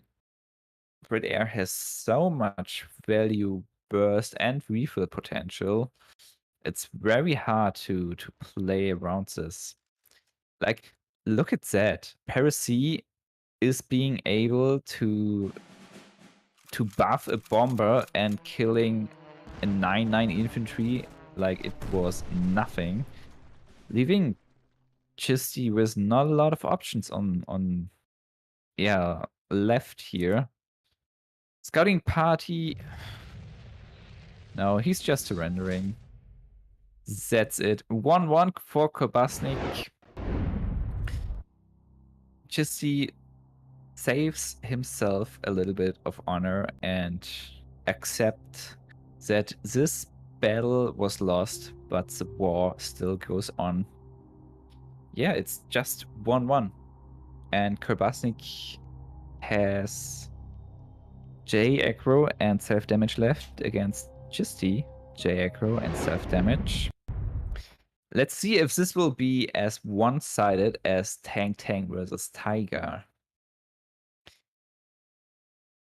Ooh, so we have Yeah.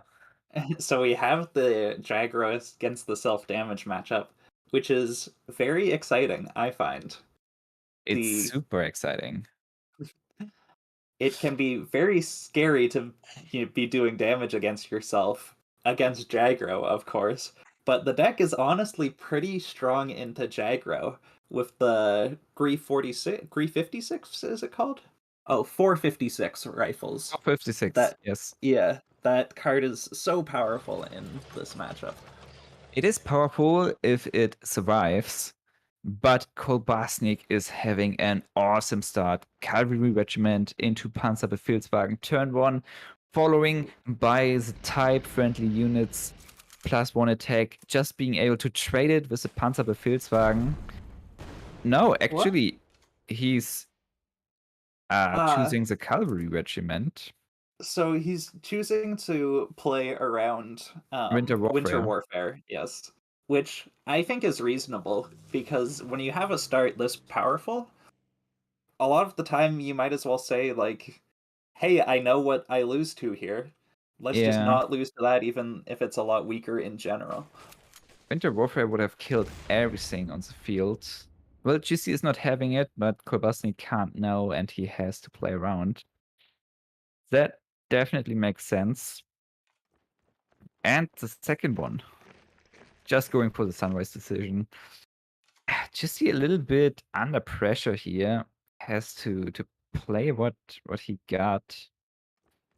Kobasnik going for the first Signal Regiment. I mean, this is a two-edged sword.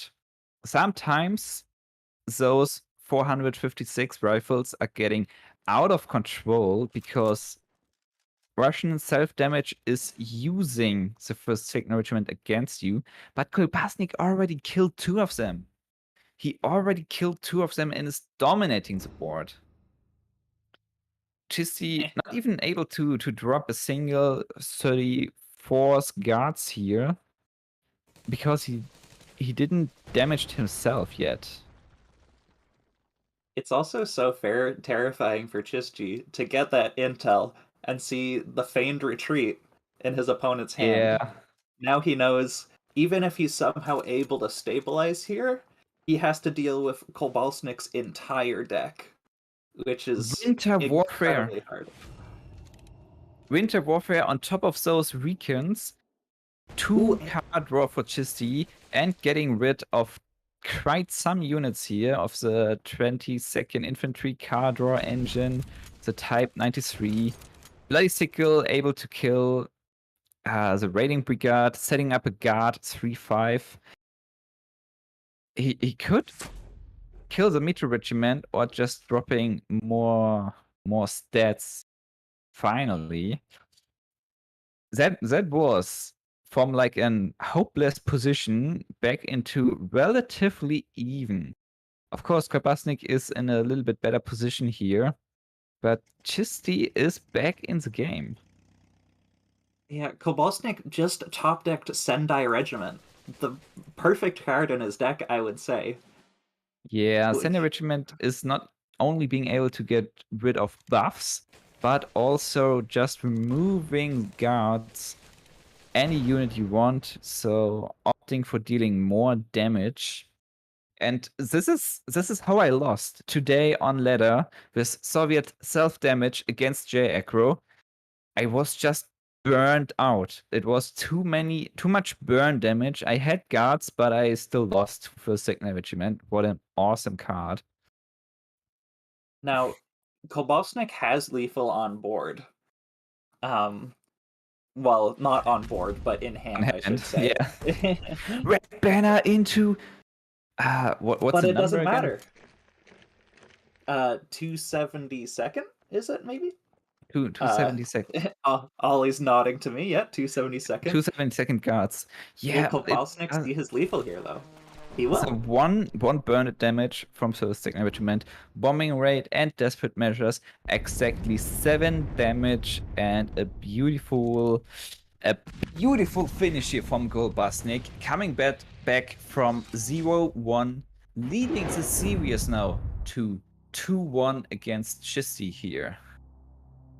Awesome. And we might get to see the mirror matchup next game, which I think is very exciting. And there's a lot to think about, especially about how early you want to deploy units. Because if you give your opponent a body to use their Bloody Sickles on, then... Was a Red Dawn, yes. Yeah, then you might be letting your opponent get Gree 34th guards out the next turn. You just don't know. So there's a lot of mind games in that matchup, and it can be quite hard to pilot. It's not the mirror matchup. Kobasnik is playing artillery. Ah, right, my bad. I saw Soviet and I made a mistake. You got me. I believe, I believe you, although I was talking 10 minutes about this deck from Kobasnik. Yeah, Kobasnik is using the artillery and Chisti is running the self-damage deck with a lot of removal, what really hurts Kobasnik here. I believe this matchup is not great. The J-Aggro matchup is definitely better. And we may see it. Because look at this hand from Chisti here. Prepping Zukov, not finding the 34th guard he was looking for. Leaving Kobasnik's artillery units there for now. Allowing him to drop this little infantry, to buff it. Kobasnik is starting to deal damage, but there's a Winter Warfare rating, and he just top-decked 38 guards. So this is -2, and with Winter Warfare, another -2. He even could go for the Red Dawn before, to just drop it turn 3. But Chisti will save the Red Dawn for the next artillery unit. Very wise here. Kobasnik is only having artillery units in his deck and the KV1. And a little bit of orders. And it's very important to get rid of those. Ooh, and with the double hit, if he chooses to play Red Dawn, he's able to get the Sunrise Division out as a 9/9. Which he wouldn't otherwise be able to if that caddy low rolled. Red Dawn and Sunrise Division 6/6 and 9/9. This looks suddenly terrifying for Kobasnik. But you know, artillery has a lot of damage. So Chisti is running low, looking dominant right now, but Kobasnik is maybe able to burn through it. It's the next 2 top decks, maybe 3, that will decide the fate of this match. Kobasnik sinking and going for the 52k. I don't know if I agree here. Maybe he's waiting for more buffs for the Katyusha. Yeah, I think that's reasonable to play it and be able to attack with it when you know you have the Katyusha for blitz in the coming turns. But you see, there's 15 damage. 15 damage in the front line, threatening the HQ of Kobasnik here. And he doesn't have a lot of options. I mean, he could just drop the KV1 to deal 2 damage through the card draw. But just attacking with artillery is doing the same, and Katyusha is opting for more damage. Now, I think what Christy should do here is not that. I think that he should have upgraded the Red Dawn into From the People and use that on one of the artillery, and then he's able to full clear and still attack with the 9/9. Or I guess it doesn't matter too much, because with moving up, you're still presenting lethal if your opponent can't kill the 6/4. 2 Sunrise Divisions either way. in the front row. That's so big units. This was really, really threatening. Like this performance, although Chisti didn't have a really great start, like we didn't see a single 456 rifles, it was just dominant against artillery. And now it's coming to the game number 5. Kobasnik versus Chisti, artillery versus J aggro. It really brings you back. We used to does. see this matchup all the time in tournament play. I don't like Kobasnik's choice in Mulligan here. I would have kept one anti-tank gun. With ambush, it's really great against J aggro. For sure. But of course, looking for the 1k drop is very important. And Katyusha is also amazing. So, Chisti, I don't really like that. No, So- it seems odd to do that over playing Type 93. Because then at least you're getting a little extra value while still forcing your opponent to kill Yeah. the unit. I would have liked the Type 90. 93 better. Well, Kobasnik now is able to kill another tank with the artillery, and maybe with Bloody Sickle or just the Greyhound. Both options are possible. I like the Greyhound a little bit more. Bloody Sickle is very important to kill or take out the 22nd. But this Akita hit. Akita being able to kill the damaged Greyhound and the random 50% chance killing the artillery not looking great for Kobasnik here.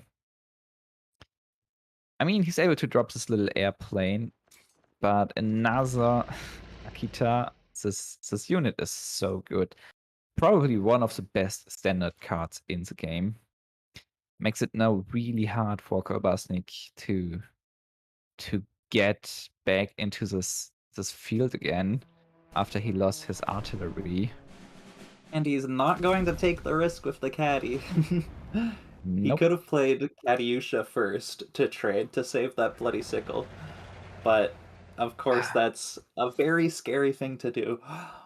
I really like his play.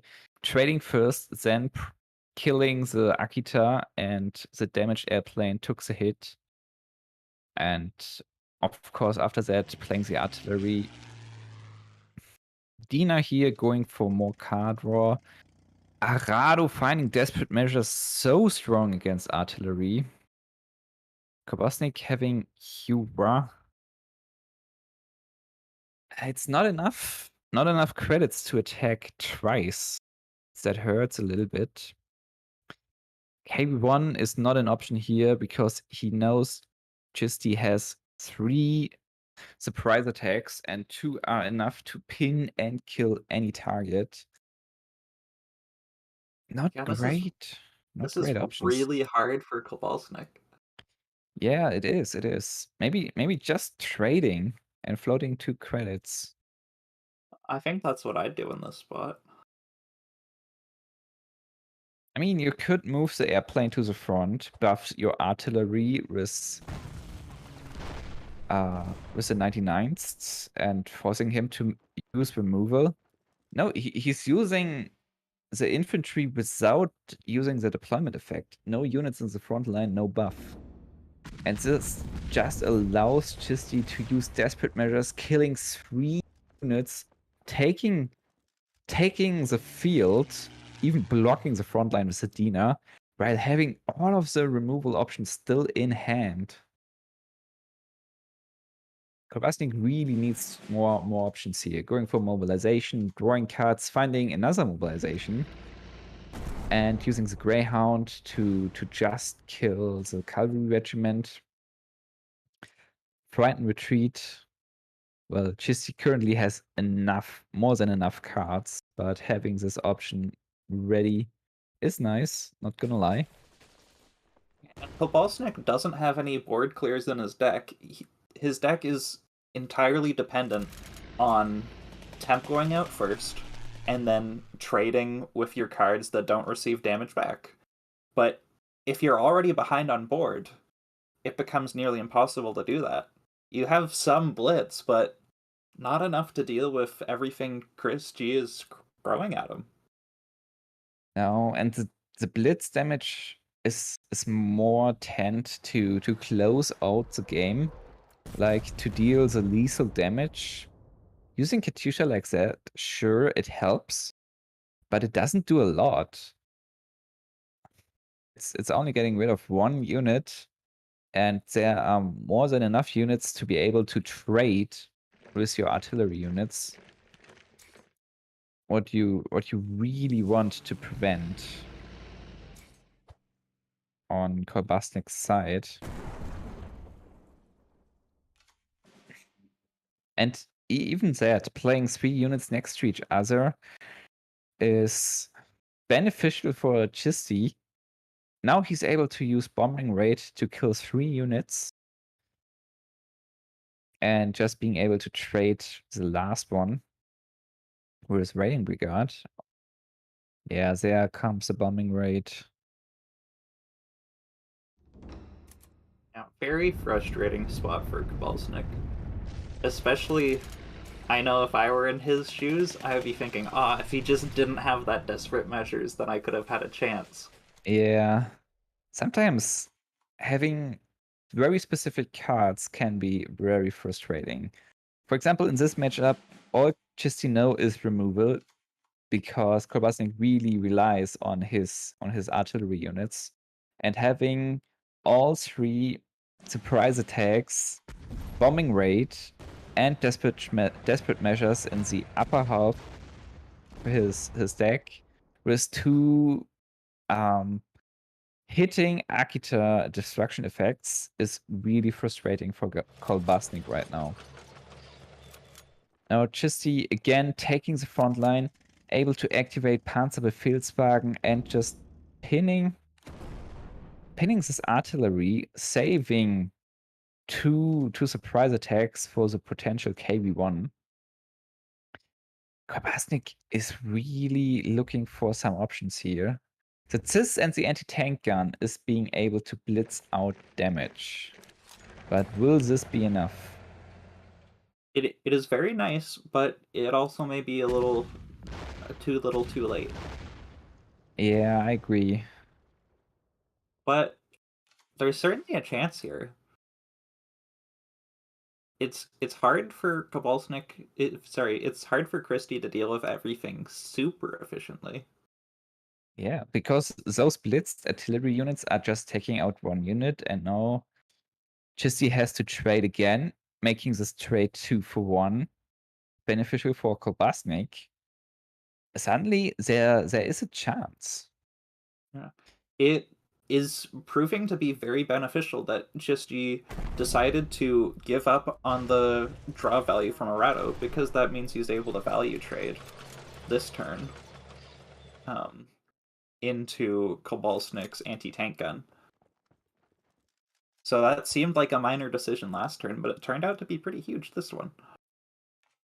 Really nice, yeah. Sandy Regiment taking away the last artillery unit, the second Panzerbefehlswagen and more Cardwar, the second 22nd Infantry Regiment, making it really hard for Kobasnik right now, only finding Patriotic Firestorm. 3 buffs without any impact, clogging the hand of Kobasnik. KV1, desperate act, because Chisti just raided with the surprise attacks to get rid of it. Playing Wirbelwind, being able to deliver 8-9 damage this turn, while continue drawing cards with 22nd Infantry Regiment. Oh, and the Shiden on top for the turn 11. Not and that the fear plan for Kobasnik. Ooh. That was... it really felt like a comeback for Kobasnik, but at the end, Chisti making a great performance, 3-2-2 in his first appearance of in KARDS Esport tournaments at this KARDS Open. Congrats, Chisti, congrats, Kobasnik. This was a very nice performance. We will see Kobasnik again very soon in the match for the 3rd place. And after that, you will see Berto and myself casting the final, where Tang will take on the newcomer, the underdog, Chisti. I'm looking forward for this. This will be super cool to cast. And yeah, let's take it back to Christo and Big O. Thank you so much, Berto. Take it away. You know, Ollie, we talked about the Opens being a phenomenal opportunity to prove yourself, and I think Chisti did just that. Being able to defeat Kobasnik after going down to 1 HP in that first game, coming back, taking it down after 5 games. It was an absolute slugfest and a pleasure to watch. Yeah, great series. Well played by both players on both sides. I want to say, like, I think Kobasnik probably would have had a better chance if he didn't have Artie there. You know, like, as much as I like Artie, I think it's probably more efficient when it's being played on ladder against kind of a wider range of decks, where you can, in more cases, outpace your opponent than was the case with the decks being brought into this tournament. Definitely a deck that can win, especially if, you know, if Chisti's hand there looks like he's only drawing the 33rd recons, he's drawing the scouting parties, he's drawing the lesser of 2 evils. If that's his early draw, then definitely, you know, Kobasnik can totally snowball away with that. If on the other hand, he's drawing out his Red Dawns, his Bloody Sickles, his Winter Warfares. There's a lot of really low HP artillery there, and as we saw in the Jagro game, if he's finding that desperate measures at the right time, it becomes extremely difficult to deal with. So well played by both players. Chisti having the decks to finish this one out. Congratulations. They're going to be taking on Tang in the finals, which means that our third place match is going to be Kobasnik versus Tiger. Exactly. Let's bring up the bracket actually and take a look at exactly the path that these folks have taken to get there. As you mentioned, Ollie, we've got Tang taking on Chisti for the grand prize of $600 as well as the title of KARDS Open 12th Champion. Second place, still taking away a paltry $450. Not too bad. And then, as Dark just mentioned, we'll see Kobasnik once more in that bronze matchup taking on Tiger. $250 to the winner, $200 to the fourth place finisher there.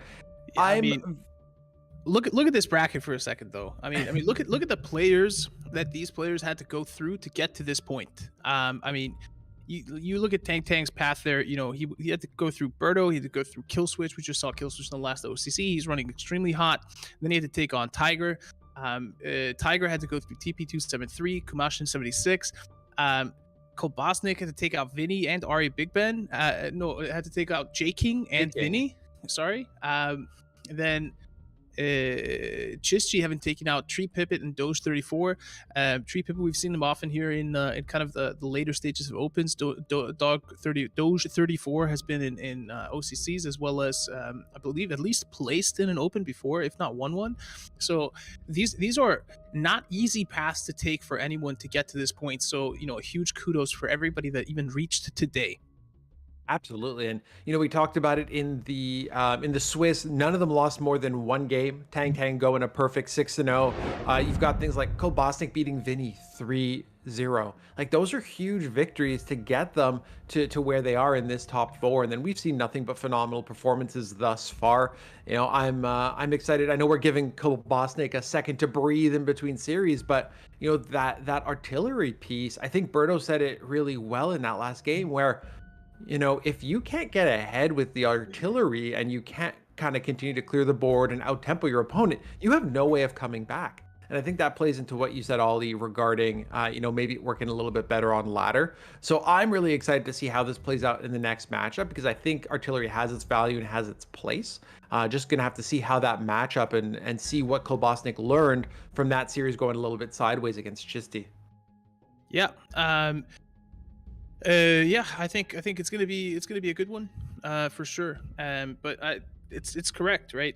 If you think about the old Artie deck, right? The old Artie deck that allowed you to basically cycle endlessly through your deck, find everything that you needed for like a quick combo. Then you would be throwing out some Katyushas, some Patriotic Firestorm, some Uras, and all of a sudden on turn 7-8, you had basically the ability to end the game right then and there. Mm-hmm. We're not seeing as much of that in this Artie deck, so I think it's gonna struggle more in a tournament setting. But it's still a viable deck. If you get the draws, you get the draws, and there's little that your opponent can do about it because you're going to be trading out their units so effectively without taking damage back. Exactly. So as we get ready for that third place matchup, for that bronze match, we're going to go ahead and we're kicking it back over actually to you, Ollie. You're the one doing double duty this time around, you and Spooz. And I would like to point out that I think, out of all things, chat was very adamant about nerfing Spooz because he's just too damn good looking. So shout out to chat for that. Seems like you might have gotten your wish though, because I know Spooz was big on Kobasnik taking it all the way to the championship of this open. Not going to be the case. So he might have Spooz might have ate a little bit of a nerf. Let's kick it over to you and Spooz to walk us through this bronze match.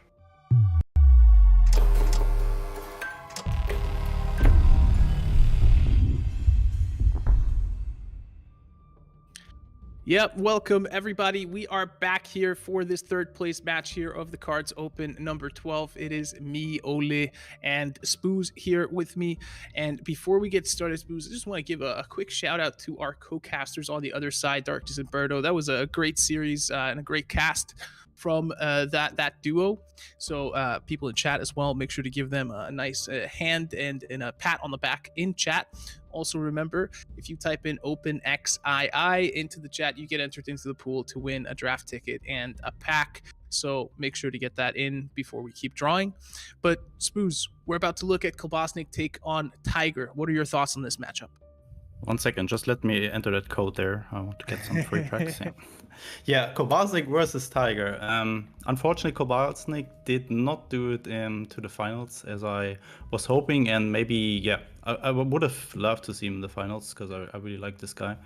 Yeah, from Tiger's semifinal, I think there was not much he could have done differently there. He had some really not too good opening hands, so I'm really hoping for him that he is having a better start into the matches here in the bronze match. Kobasnik played very well. It was a very close series, and in the end, it just came down to match number 5, and that artillery deck basically, or maybe just lost Kobasnik the match there, because that deck did not really perform too well today. And seeing it not being banned, I mean, why would Tiger even ban it? Because he just realized, oh, maybe this deck is not performing too well. Might make me not too optimistic here for Kobasnik. And maybe Tiger, if he's getting a little bit more lucky with his starting hands, he can take the series down easily, I guess.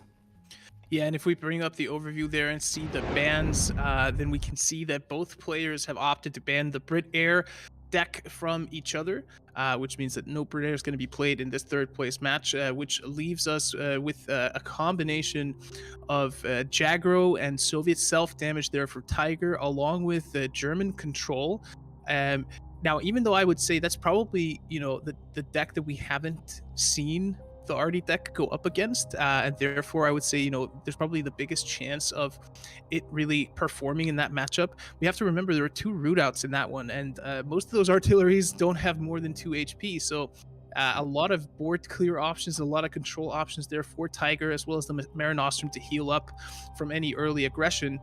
On the Kobasnik side, he's going to have access to his Soviet artillery deck, but he's going to have access to the US deck as well, which is a deck that we haven't seen him play so far this tournament. That was banned, of course, in the previous matchup.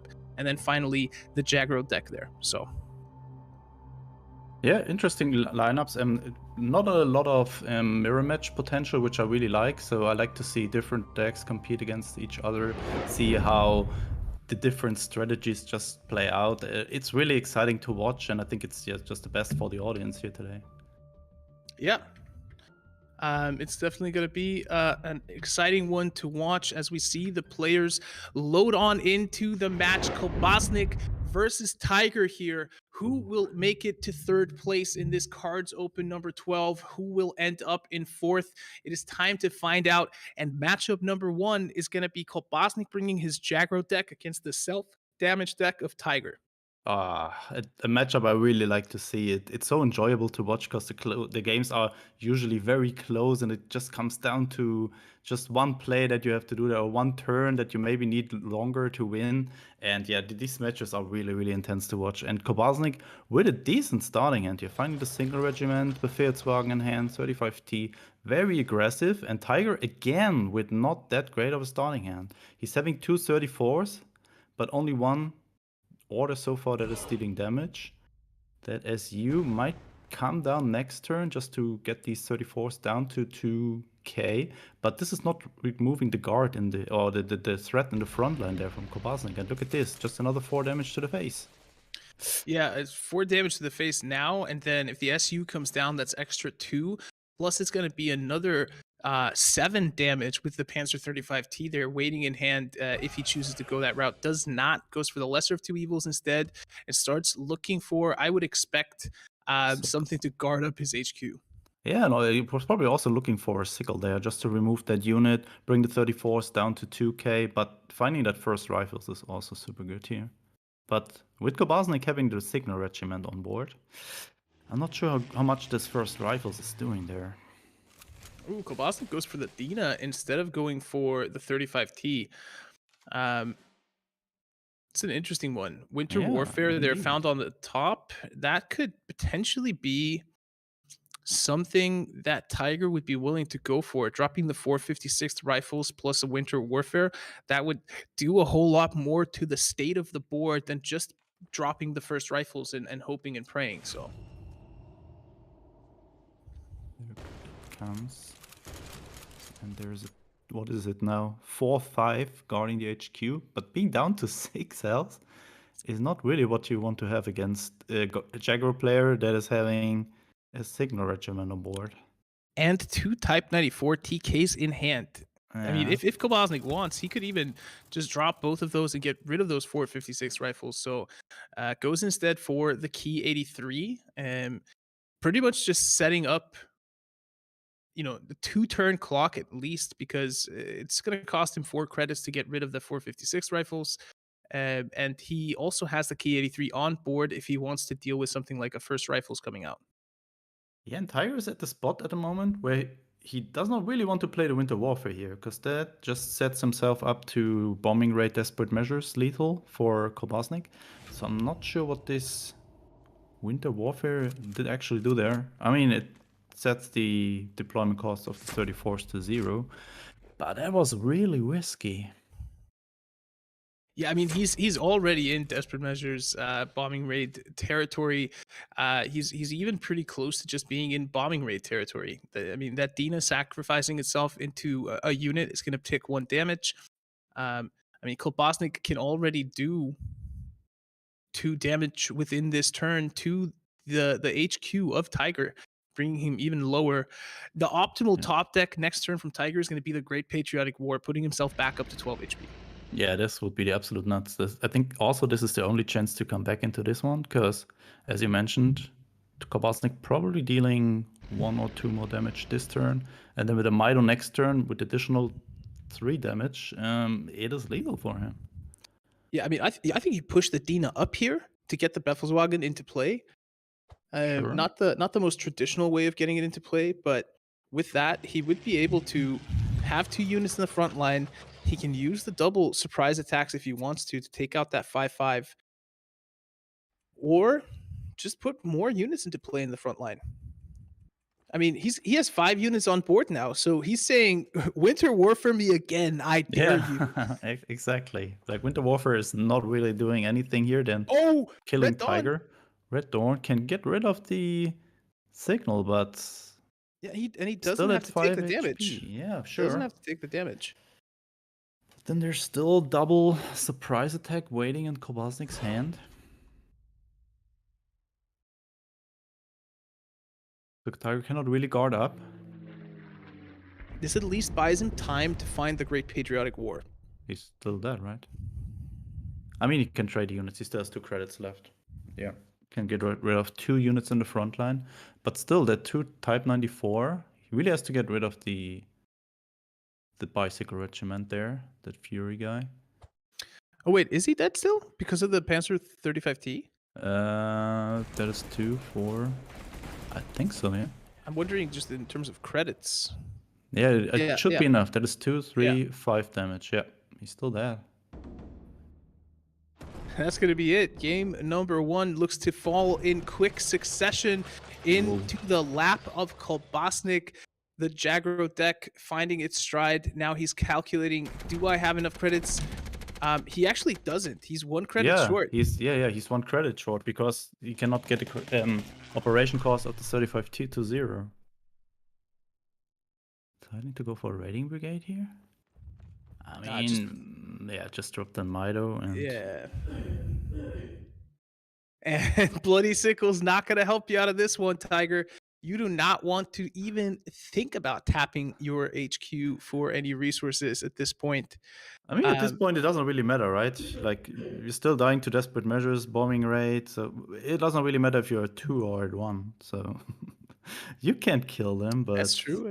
How do you ever get rid of the Mido regiment there? Needs another Sendai.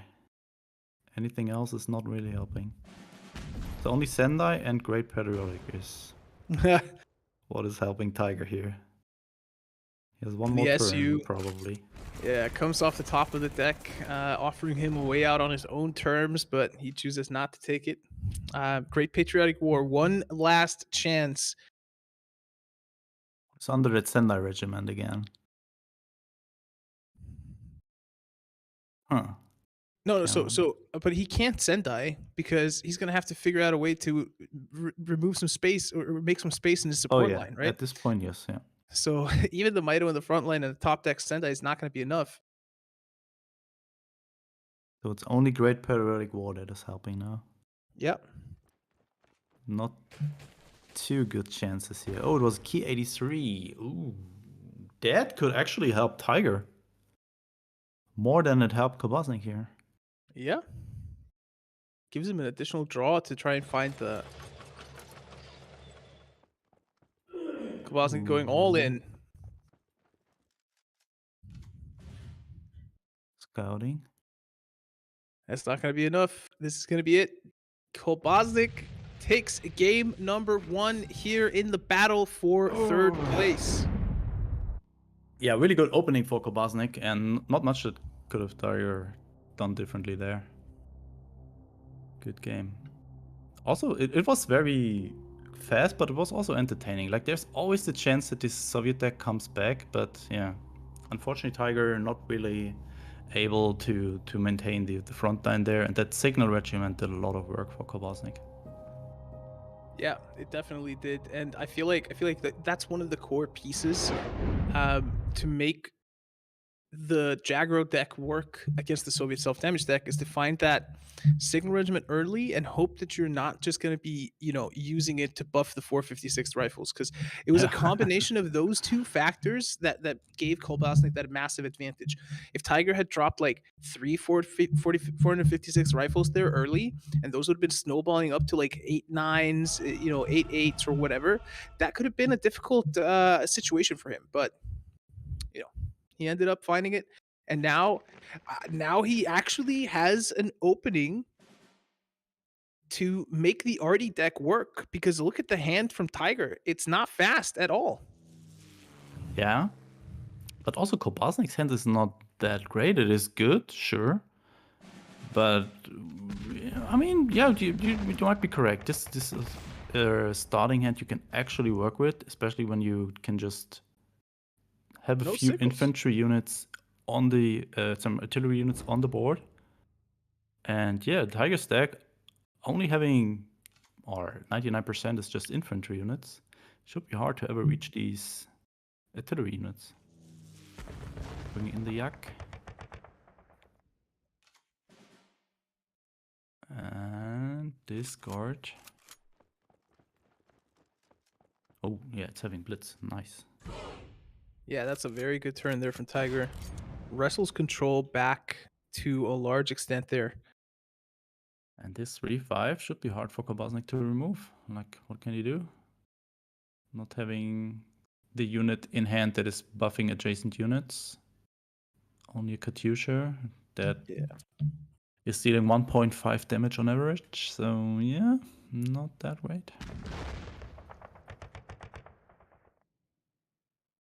But also Tiger, not with the strongest follow-up here. Great Periodic War, 34s. And I don't know if this was like completely intentional there by Kobasnik, but he definitely made sure to play the Katyusha that had been revealed with intel. And I think that's something that players sometimes neglect to some extent, is that they don't necessarily go for the unit that has been revealed. Yep. Yeah, I think in these stages and players being that experienced, they always just look at these little details that give you. It's not the biggest thing, right? But in the end it makes a difference between a good player and a very good player. But look, now, let's say you find a Patriotic Firestorm or a Yura now. I mean, this is starting to look like a threatening backline, at least. Right, that can start dealing with something on the board just because of the number of artillery units established.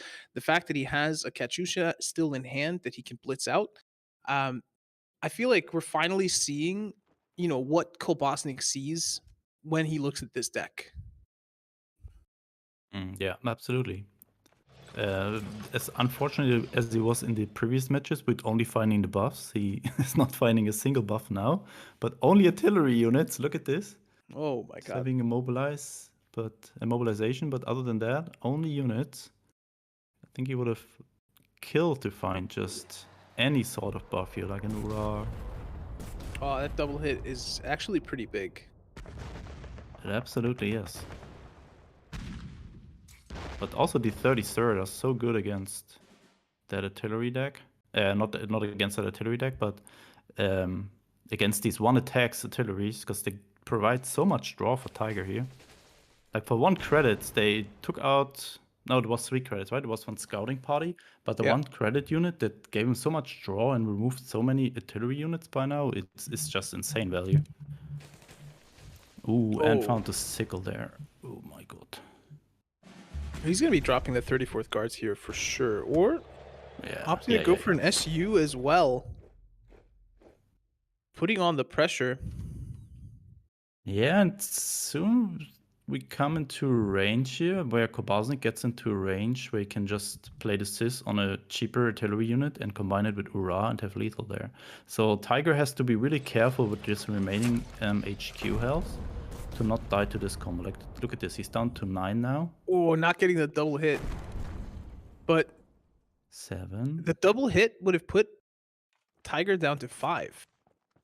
That's actually really, really smart from Kobasnik to go for the hit onto the 33rd Recon instead of onto the HQ, because the most amount of damage he could have done onto the HQ was 2 with the high roll, whereas he could have done 4 if he high rolled onto the 33rd Recon. Yeah, really smart. I like that.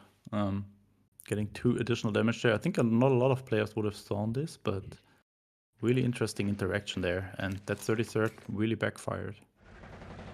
Sis. Still no chance to buff any of these artillery units. But Kobasnik only having 1 unit in the front line.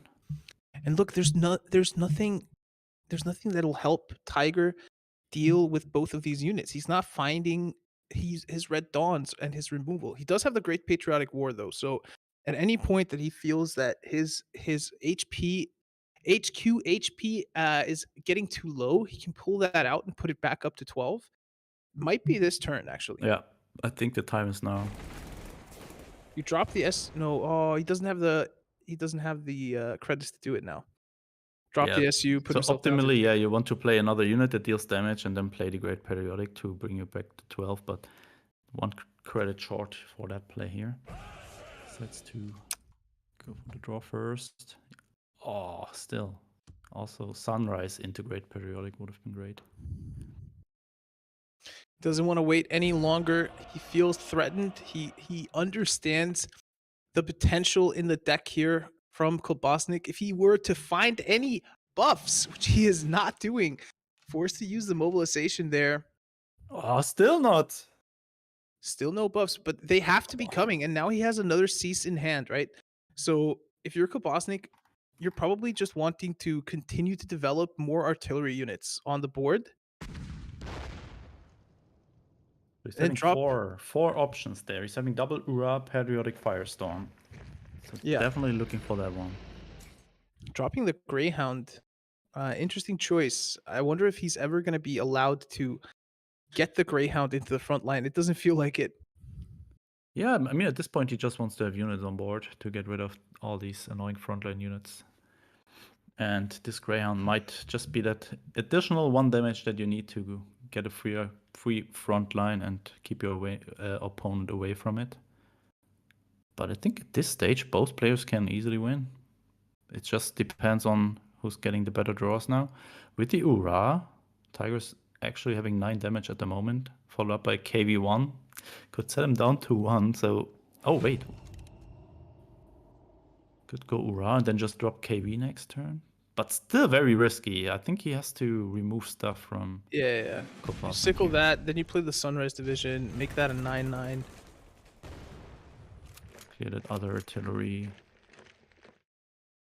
How much damage? Because Kobasnik now has the credits to do some shenanigans, right? He can cease. He can 52k and attack. He can cease and he can. Ooh, okay, Kariusha. Can at least get rid of the 34s now without losing the Greyhound. 2, 3, 4. Oh man, like there's He can still actually he can do quite a bit here. Because he can drop the Katyusha, he can take out the 34th guard, he can push the Greyhound up into the front line, and then he can play a Cease and a 45 millimeter anti-tank gun and attack.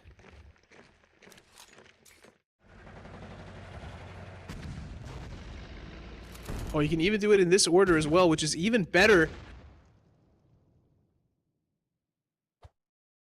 We ever deployed the 37th here, I think. Yeah. 37 millimeter also on board. Oh, what? This Woohoo. was really good. Can get at least rid of one of these artilleries. But still, very frightening situation here for Tiger. I mean, 1 Euro and this game is over. Wait. He just needs to deal 1 damage and it's lethal. Oh, he found another Winter Warfare! He can clear the board! What a top deck there. Wow, and he's already played 1. That was his last Winter Warfare in the deck. Double Winter Warfare. It is gonna kill his Sendai though, which will release another artillery unit back into the field, I believe. And there is a Katyusha in hand here for Kobasnik, so he might have he might have access to 2 artillery units to attack with next turn. And keep in mind, there's still a few turns before Tiger is able to get past, across that field with that slow-moving infantry and attack the HQ.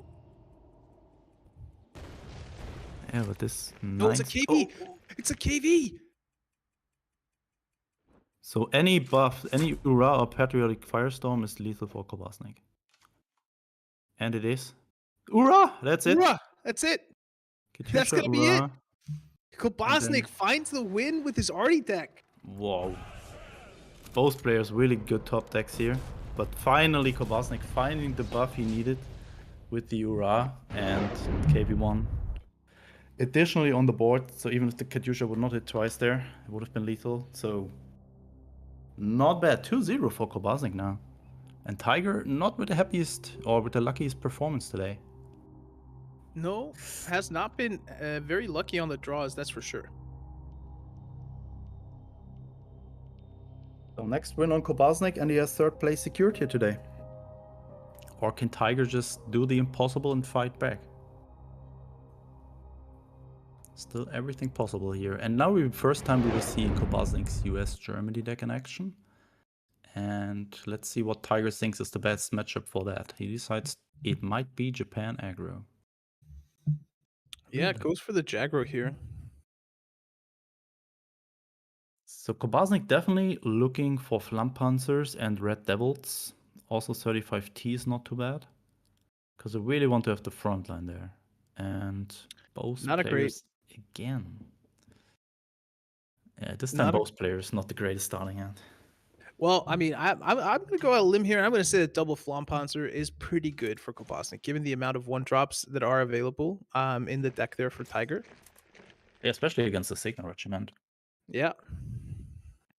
But at the moment, against this infantry and 35T, these Flampanzers are not delivering too much value here. Ooh, Befelswagen deployed for 0 credits and a Panzer 35T, and all of a sudden, this is looking mighty dangerous here from Tiger. Yeah, look how this just completely escalated. From 1 unit on turn 2, there's suddenly 4 units there on turn 3. Really impressive. And only 1 unit that can be Flampanzered, and that's the Type 94 TK in the backline. Oof, that's already a lot of pressure here. And Kobasnik not playing root out. I don't see how he's ever getting rid of these frontline units. It should be really hard. Flampanzer for sure. Still gonna take 5 damage here. Yeah, and besides that we can do it, he's not having a lot of draw. And also at this point, just 1 we can do it is not doing a lot. Let's see, just 2nd Flampanzer for the body trade. But there's just more threats waiting in the support line. Oh, there's the Red Devils. I really wanted to have them turn 1. little bit too late for them now. He could play it, kill the Type 94. Keep the Flampanzer for the Signal Regiment. And there it is. But down to 8 HP, Kobasnik not in the greatest spot here. He's down to 5. He's down to 4 after this turn.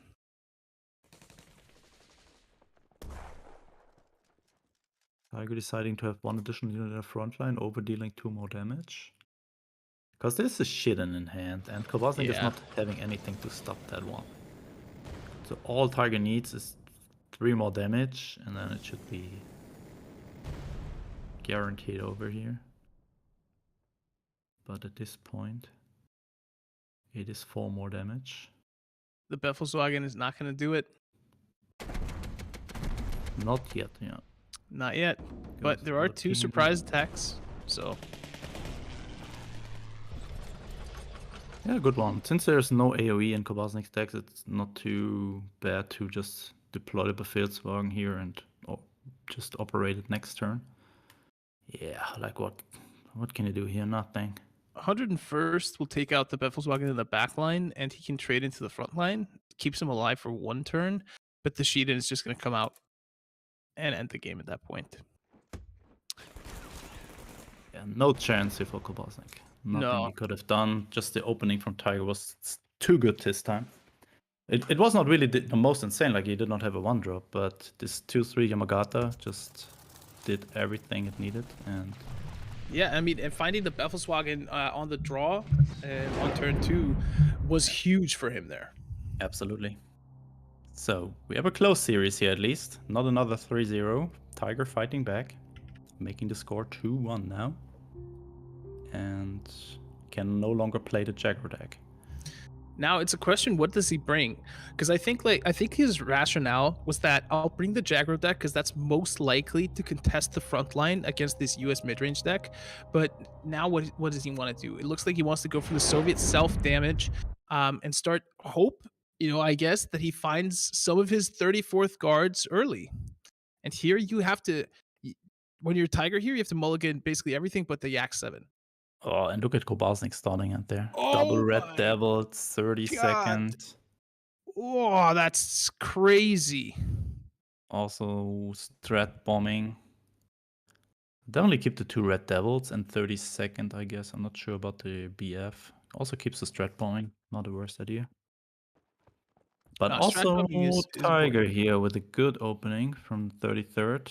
Gives him a little bit draw potential against Red Devils, but I expect Kobasnik to go with the 32nd here, yeah. Unfortunately for Kobasnik, he did draw a second 32nd infantry there. Yeah.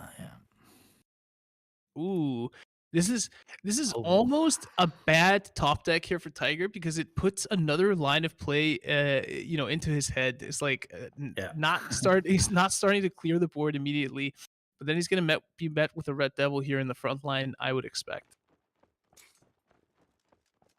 Absolutely. Opens the double draw potential out of 33rd for Tiger now. But I think overall this is just the correct play there because it's just so expensive for Tiger now to get rid of this unit. 34th guards, that's a big pull to get that early. Early enough, yeah. And Kobasnik is not having too many answers against 6 units. No, I mean, it's going to be 0 credits next turn because if he wants it, because he can drop the SU, the Yak 7 is going to ping. Yep. The only thing is that he's going to be not going to have space for it in the backline. Not yet. You could trade with the Yak into the 32nd, but or you can just deploy it for 2. I mean, I think that's probably his best move here. Yeah, also keeps the Yak alive, gives him some additional draw. Because compared to the Arty matchup or something like that, you don't have to be too careful about your HQ health, because your opponent cannot blitz out units in his own support line. Because if you're in the front line against this deck, you're basically just safe. There's only Strat bombing that can reach your back line, your HQ. I'm not sure if I agree with lesser of 2 evils there. What was he going to find there? I'm not sure. Why not bring 'Cause- down the 34s? Yeah. Yeah, because it takes time. Oh well, the half Yeah. track would have. Yeah, there's proven one me reason wrong. why, but still, I would have still liked to see that one because it would have been bounced, and he could have started from scratch to just reducing the cost. Because now he's just deploying it later, and it gets bounced again without having self-damage cards in hand, probably. Yeah. Not sure about that one, but these guards are constantly growing now from the Yak. Oh, I'm not sure who's having the advantage. At the moment, it's very equal. I would say Tiger is having maybe a slight advantage because he's having two 34s that might come down soon. Sure, there will be one Bouncerito with the M16 half track, but the other one, I'm not sure how Kobasnik is responding to that one. He's one credit short from being able to get the other 34th in play. Now finding the third one, and now we could see him over the next couple of turns really, really start pushing him out, because keep in mind that second 34th is going to be 0, and the third one is going to be 2 credits at the start of next turn if that Yak gets to survive.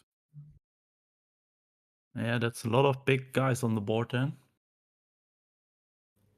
Kobasnik is not really having the greatest hand here. Cannot really activate the BF Tropical. I mean, could. But it's only dealing with 1 6/6. 2 more to come. Oh, and a KV1. Yeah, that Yak is providing so much value here. Not just giving the draw, but also just reducing the cost on the 34s. And doing it like at a pace where he's not losing too much HP, right? Yeah, still at 15. Might just see a sender on the Tropical. Yeah. There it comes, and 2 6/6 in the front line. Kobasnik only able to get one of them. Half track is going to bounce one back, surely. So half track into the guard, or in a trade into the guard, bounce one with the half track. But even then, they're just coming back. They're like a boomerang, a really heavy boomerang. Throw them away and they just come back even bigger. I'll get rid of the guard. Deciding not to kill the 6 or bounce the 6/6 in the front line. Not even the one in the support line. I think he's hoping to be able to get off a we can do it maybe next turn.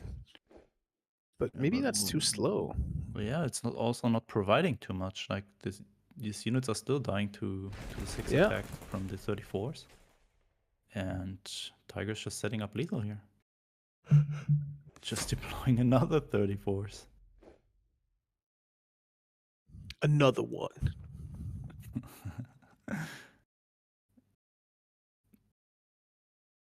Wow, so many threats now. And Kobasnik not having any sort of AoE. What is Sukov going to find? Another 34th The card last 34s. that And now he's has also having Spooz. Ura in hand, right? So yeah. Yeah. Yeah, there's so much damage. I don't see what Kobasnik can top deck here. Nothing, I guess. Yeah, that's it. Can bounce one of them with a half track. Can kill the Sender Regiment. That would keep him alive, but He could kill one with whatever alive means. the Hellcat plus 32nd. Yeah, it's probably better than bouncing.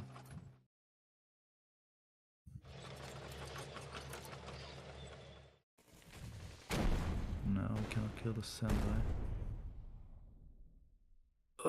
This is... That's gonna be lethal, 'cause Yeah, the that's Yak- it, right? Yeah. Because of the Yak. The Yak proving to be the MVP card here for Tiger this game. Because that's going to be 8 damage in the front line, 2 from the back. And Tiger ties us up 2-2 here in the battle for 3rd place in this KARDS Open number 12. Wow. So we have another 5-game match here. Really, really cool. And at this point, I'm not sure. What is the third deck there from Tiger? German Italy Control. Versus Yeah. that frontline control deck. That will definitely be an interesting one. I think Tiger might have slight advantage here. Depending Well- on if Kobasnik can apply early frontline pressure and find the blitzkrieg, for example. All right, Mm. Kobasnik off to a good start there, finding the first 32nd and finding 109th combat engineers. I would say even keep the half track, just mulligan the we can do it, because you know that there are Bologna regiments in hand more than likely there from Tiger. Yeah, also, I'm not sure if this is not too slow against this. I mean, you have the 32nd that will just give you place for the first 3 turns. Oh, he's even giving the we can do it. But not the worst choice against Rootout. That's a good point. It's a great point, actually. And Rootout is in hand here for Tiger. Game number 5, Spooz. It all comes down to this. Oh, I'm so excited. Holy moly. Now, keep in mind, Tiger is able to root out a turn before Kobasnik is able to we can do it. So, Yeah. That is really, really annoying there for Kobasnik, and he knows that. Deciding not to play anything else. Really smart. Just keep it. Oh no, it was not his turn. Yeah, never mind. yeah. I'm too excited. I mean, the fact that he's moving the 109th up shows that Kobasnik understands that root out is more than likely coming. But I mean, you have to half track here, right? Or do you just first rifles or first Marines into the front line? That'll survive the root out. Yeah, it's just giving an additional unit now that is killing to the root out. And there it comes. Turn 4 board wipe. But yeah, I think Tiger. Kobasnik played around it as well as he could. Yeah. Not deploying too many 32nd into this. Could argue about the half track there, because this was just 3 more damage to face. And he still needs to deliver 14. But now he can go wider here, and he's definitely doing that one. He's gonna be delivering a bunch of damage, I would expect. Bologna regiment. Okay, sudden strike removes one potential target there for the we can do it, but this is gonna allow for a Sherman drop with a US unit in the front line drawing 2 cards. And now these higher HP units starting to get established on board, and that will make things more difficult to deal with for Tiger once the we can do it comes down. But he's having 2 more Nostrums in hand. I expect him to play the first one on the Bologna regiment here, trading one of the 2 ones out, just to... Yeah, this Bologna is a lot of problem here for Kobasnik. 6 health, 1 half track already gone. Thinking, what else could he do here? Just trade, blitz out with the... What is it? 989. But yeah, going the Monostrum line. Going back to 16 now. I think at this point...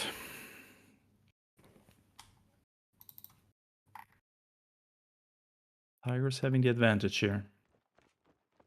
There is 1 Blitzkrieg in Kobasnik's stack. Maybe if he can establish a big front line there.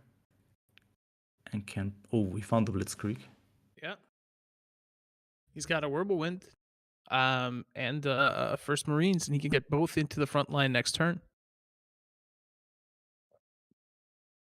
Yeah, I think that's his shot here. He needs to establish a board, buff the units with we can do it so they don't die to the removal, and then get all of them to the front line. And But OTK look at the Tiger. But look at the control the Tiger has in hand, right? Yeah. Hipper, that's coming out now. Yak Bomber, that can come out next turn. Leopold, that can come out in 3 turns. Yeah. Also decisive defense in hand, so many stuff to deal with the aggression from Kobasnik that I have a bad feeling for him here. 109s, moved the 22nd to the front line probably. Yeah, Kobasnik really needs to speed up now, because once the Leopold comes into play, it could be really hard to get rid of that one. Ooh, the Rice research. US military research, sorry. Maybe this could make a difference here, but Tiger just healed himself up back to 20. And that Bologna is so much value. Did not just keep the units in check, it also just gave a lot of healing so far with the Mana Nostrum on it. And will give potentially another 4 healing. Oh, I mean, almost definitely. Yeah. Especially with Tiger in the driver's seat there, going for Yeah. the trade. Can find a 5/5 body there, take the front line. That's going to need to be traded with at least 2 units from Kobasnik's side, making the Sherman drop with the US unit in the front line difficult.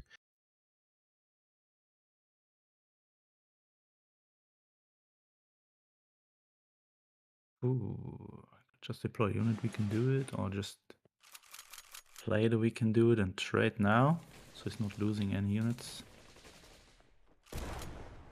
Ooh, he does choose to trade out the 109th Combat Engineers in favor of having a higher static unit in the front line. Yeah, not the worst decision in the world. 6 health is good to just maintain the front line. And look at this, Kobasnik double Hellcat.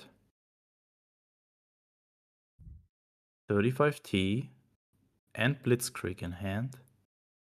So Tiger really has to make sure he's in the front line here. I think Kobasnik is just calculating how much damage can I do this turn.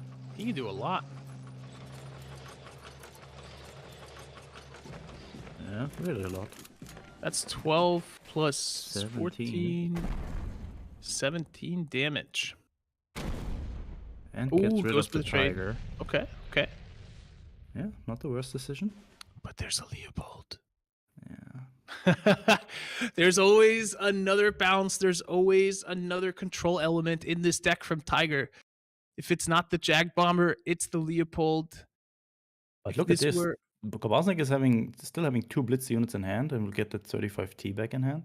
So this, I'm not sure if Leopold is the guaranteed play here. Like, you always play the Leopold. Probably have to. But Tiger definitely considering if he's also having another line here. One unit will get discarded, actually, due to the hand size of Yeah, Kobasnik. there's 7 cards in Kobasnik's hand. That's true. But none of us knows which cards it will be. Yeah. The good news for Kobasnik is that he's able to avoid the Leopold getting a Mare Nostrum and sticking on the board, healing Tiger for infinite, right? 35T gets discarded, and all right, not the worst top deck to be thrown into the trash there. He can answer with the Hellcat.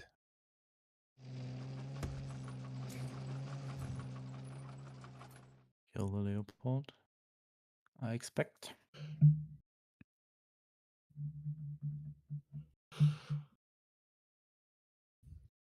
It's having 6 damage with 35T additionally, so I expect him to trade out the Leopold. You don't want to have a unit on board for your opponent that you can play another Mana Nostrum on. Deciding to get the draw over the 2 additional damage there. Oh, and the Rise Research. Look at this, there's From the Deep, Decisive Defense, the Rise Research. Still a long way to go for Kobasnik here. Oh, what do you choose here? Heinkel? Oh, Heinkel and Wolfpack are both good. I think you take the Heinkel. Gives you a unit on board. He chooses to go for King Tiger. Well, I mean, he did see how effective it was when he played up against Tang, so... Yeah, but this was a completely different matchup. Not sure what the King Tiger's doing in that one. I mean, once this is in the front line, it's GG, right? A 10-10 with heavy armor 2. Not any chance to bounce it. But where's the correct spot where you want to get this on board? And both Hellcats gone here for Kobasnik. And there's the From the Deep. Oh, First Marines is a good one. Could enable another Sherman draw, but we know that there's From the Deep waiting to kill that First Marines. Yeah, and Kobasnik just found out about it this instant, so understands that that's not going to be happening. Could have played around it with the PIR. Is he thinking about dropping a Flampanzer and then the BF 105 drop? Would not be the worst play, actually. Definitely doing that 109 one. drop. Gives him another 6-6. But Tiger's having answers to every play that Kobasnik is doing here. Yeah. Definitely see the Sky Barons now. Can even think about the Schwalbe.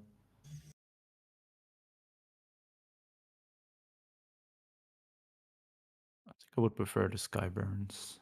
Because I it gives don't him more credits to play with. I don't hate the Schwalbe though, because it's so hard for Kobasnik to respond to that because he's able to trade out that frontline unit as well. Yeah, but then there's still a Flampanzer waiting there.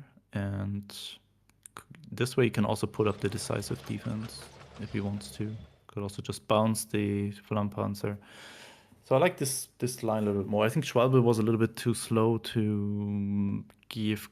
Maybe could give Kobasnik more chances to come back into the front line here. But now Tiger's just dominating the match. Two Shermans there in hand.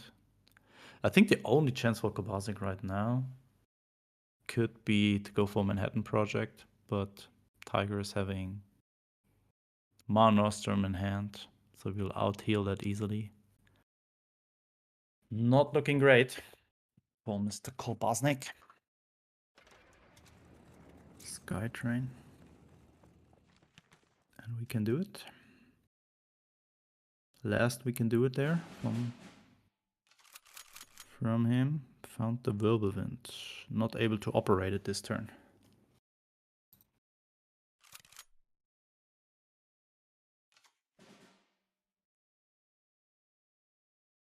Given that there's not a lot of AoE in the deck for Tiger, wouldn't it have made sense to just drop it? Maybe, yeah.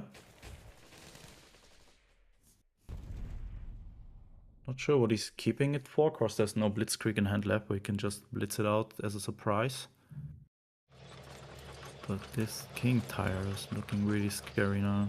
He needs to get everything to the front line, everything possible to deny that Tiger to go to the front. But how is he doing that?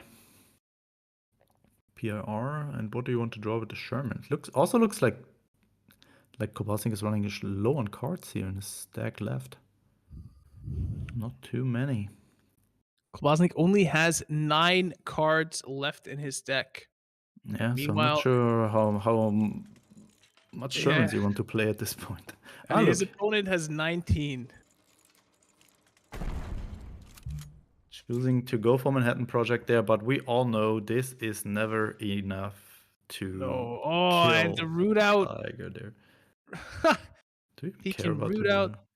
He can do whatever he wants at this point because he's going to be healing for 11. Could also just Mar Nostrum, kill the frontline unit, and move the King Tiger up. Don't even need a root out.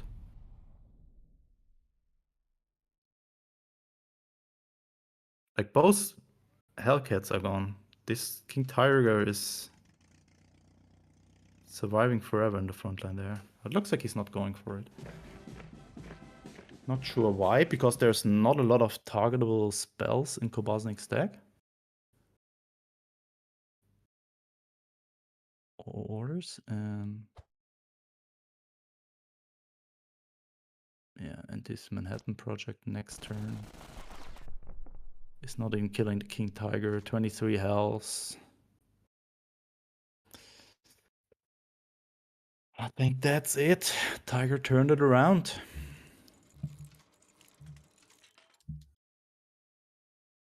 So double Manhattan will kill the Tiger, but it will kill the Tiger, but I mean, it's gonna kill the Tiger and it's gonna bring the HQ down by 12, but it's gonna heal up for another 11 next turn anyway. Yeah, I would have loved to see the King Tiger go to the front line last turn, honestly, because this would have been 11 more damage now, and I think he would have been close to killing Kobasnik there already. He just gave Kobasnik one turn.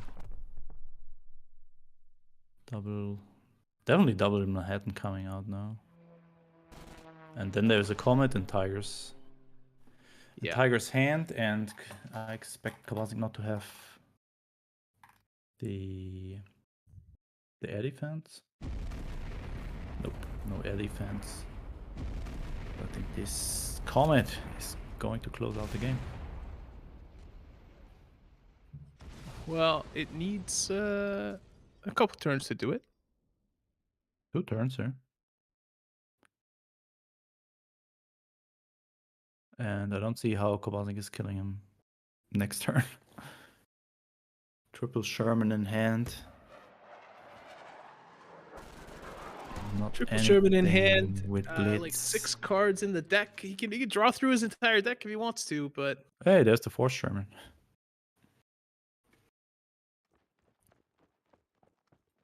He's going for it. he's looking for something that will allow him to stay alive. But there is nothing to be found. Yeah, you played 3, we can do it so far, so there's absolutely nothing you can do against this Comet. Oh, wait, what?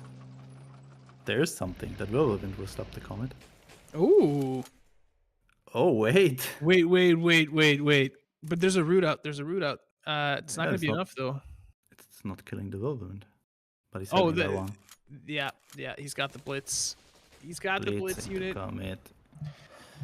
Unlocking the Comet, and Tiger with a massive come from behind victory here in this series. He was down 0-2, and then he reverse sweeps Kobasnik to claim the 3rd place here. What a great series, and what a hard fought victory that was for Tiger. All credits go out to Kobasnik as well. He played that extremely well, but he just needed that little bit extra, right? That little bit additional tiny piece to finish the job here today. But that means that Kobasnik is going to be ending up in 4th. Tiger is going to be ending up in 3rd. And well, Spooz, it's going to be between Chisti and Tang for who splits from 1st and 2nd place. Yeah, I'm so excited for that one. Can't wait to see the finals here. I think both players deserve it, and yeah, can't wait to see who's going to take it home today. All right, with that said, let's throw it back over to the host and analyst desk where myself and Christo are waiting. Wow, what a series that was. Tiger absolutely pulling it out. After those first 2 games, I really feel like Kobasnik had kind of the matchups that they wanted, had the draws that they wanted, and really took command of the series. But we discussed earlier, right, what that mental game can swing around so quickly when all of a sudden your opponent's coming back and you need to finish the job. Yeah, I mean, man, it was a great series. It was a great series from both players, I would say, and we finally saw Kobasnik's Artie deck win, right? Like, that was cool. We finally saw what he sees in it. It is something that, he's clearly thought through, and has experience on the deck, and he knows that if he's able to develop that board, he's able to fight out of some tricky situations and come out with a win. So yeah, no, it was pretty good. And I think, as we discussed previously, having those different matchups that didn't necessarily work out the way, whether that's Artie or whatever else, it didn't exactly work out the way Kobasnik wanted. Felt like he had a better scenario there. Didn't quite pay off. Regardless, we now have our 3rd and 4th place finishers. We have Tiger finishing 3rd, taking home $250. Kobasnik finishing 4th, $200. Let's not forget, 114 registrants for this event. They played over 2 weekends of Swiss rounds. There was then a top 16 that went on yesterday to get to the top 4 that's going on today. So even for the top 4 players, that is a heck of an achievement just to end up playing today. Yeah, no, I mean, I went through it earlier, right? But no one had an easy path. And I just received a ban here from Tang for the finals. But yeah, no one had an easy path to get here. Everybody deserves praise for being able to get here. So yeah. Why continue to delay things then? We've got our finals. You just told me you got the bans in. So why hold up this grand final of KARDS Open 12? Let's kick it over to Darkness and Berto so they can walk us through this finals between Tang and Chisti.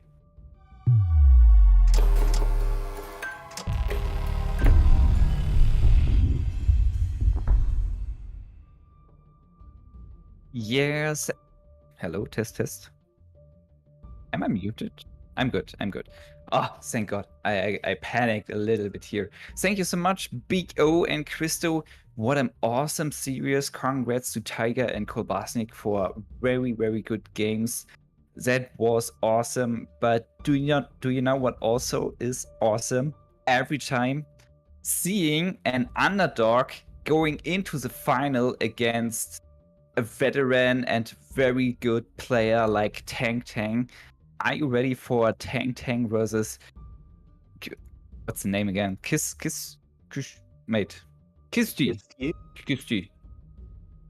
Chisti, our newcomer. Ollie mentioned earlier before he's only playing like 2 or 3 months this game, and I really think that's awesome about cards. I definitely had some people complaining about it.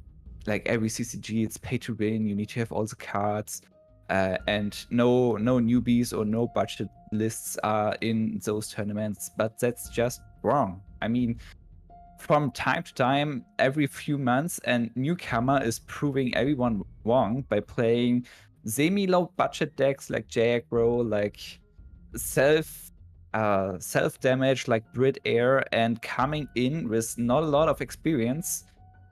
Remember, Berto, when you had your first victory, how much time, how much experience did you have?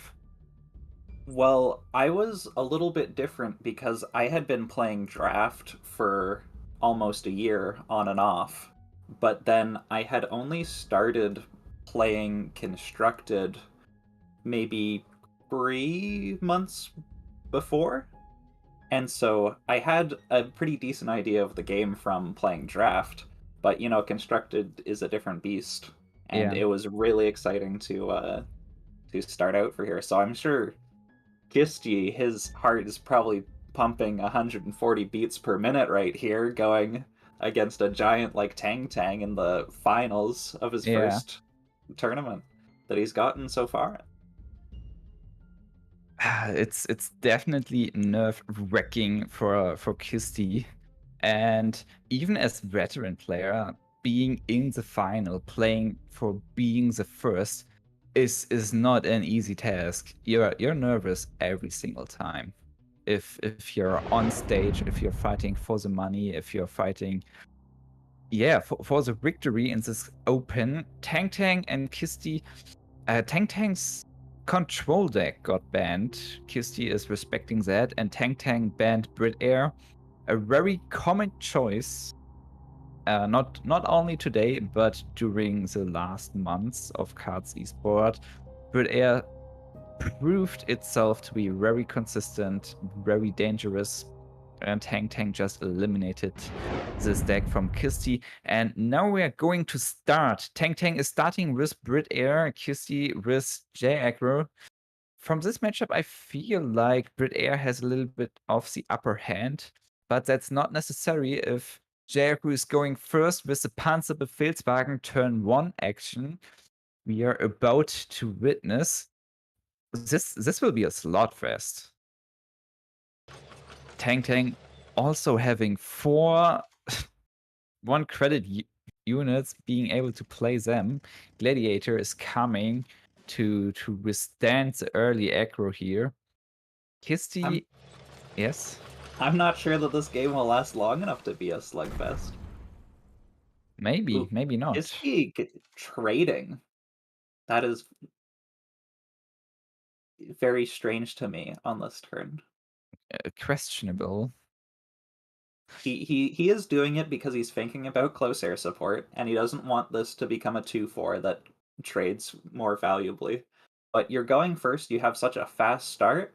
Why not just push that start as fast as you can and try to end the game by turn 5 or 6? I mean, Chisti currently only has 2 cards left, Akita and Desperate Measures, and maybe he's just fearing about running out of steam. So opting for a little bit more value here to be able to find more burn, like First Signal Regiment or Bombing Raid. And of course, airplanes are very dangerous, especially with close air support. So I kinda understand it that Chisti is going to trade and not leaving Tang's options to get a 3 unit close air support, because this would look pretty bad, definitely.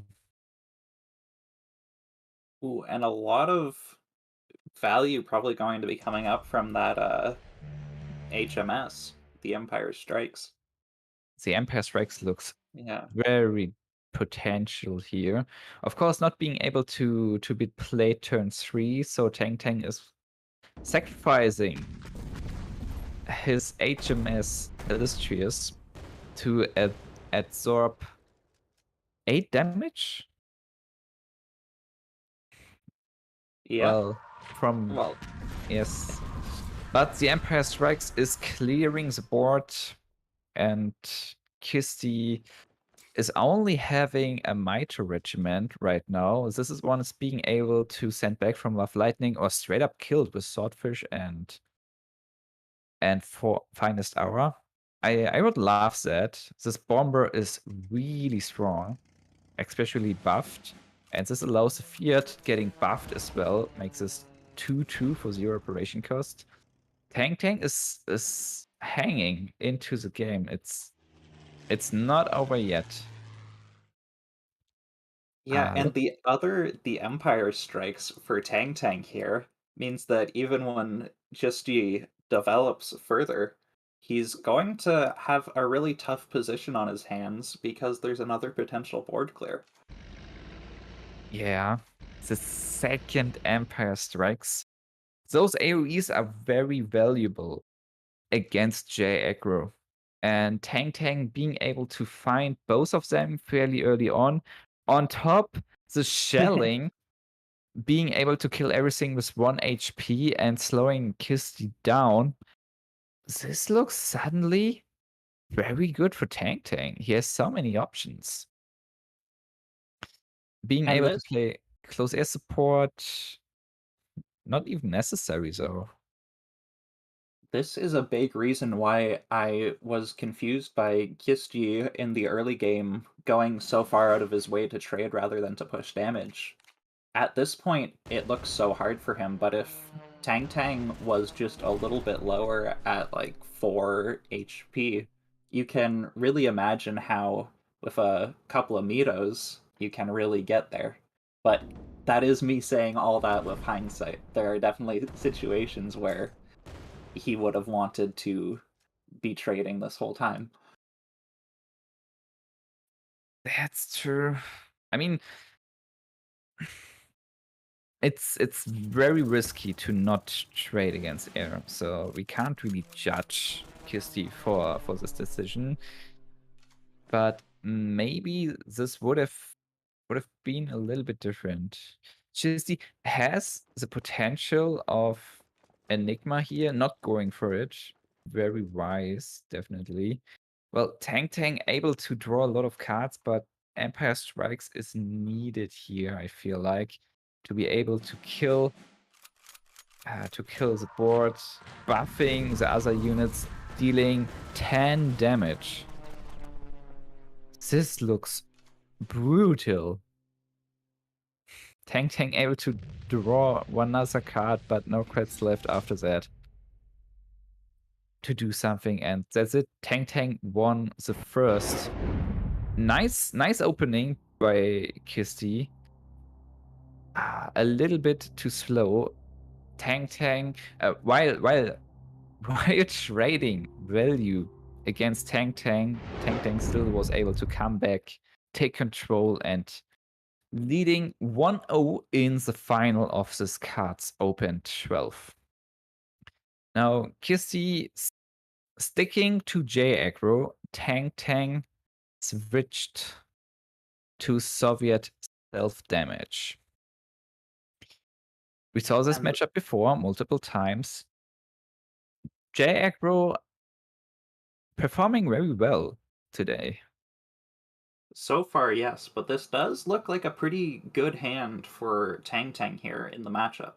Oh, With the it really Bloody does. Sickle into the 1-drop, and he has the 456. Chisti has Feigned Retreat, which is going to be useful eventually, but he doesn't really want to see it right now. No.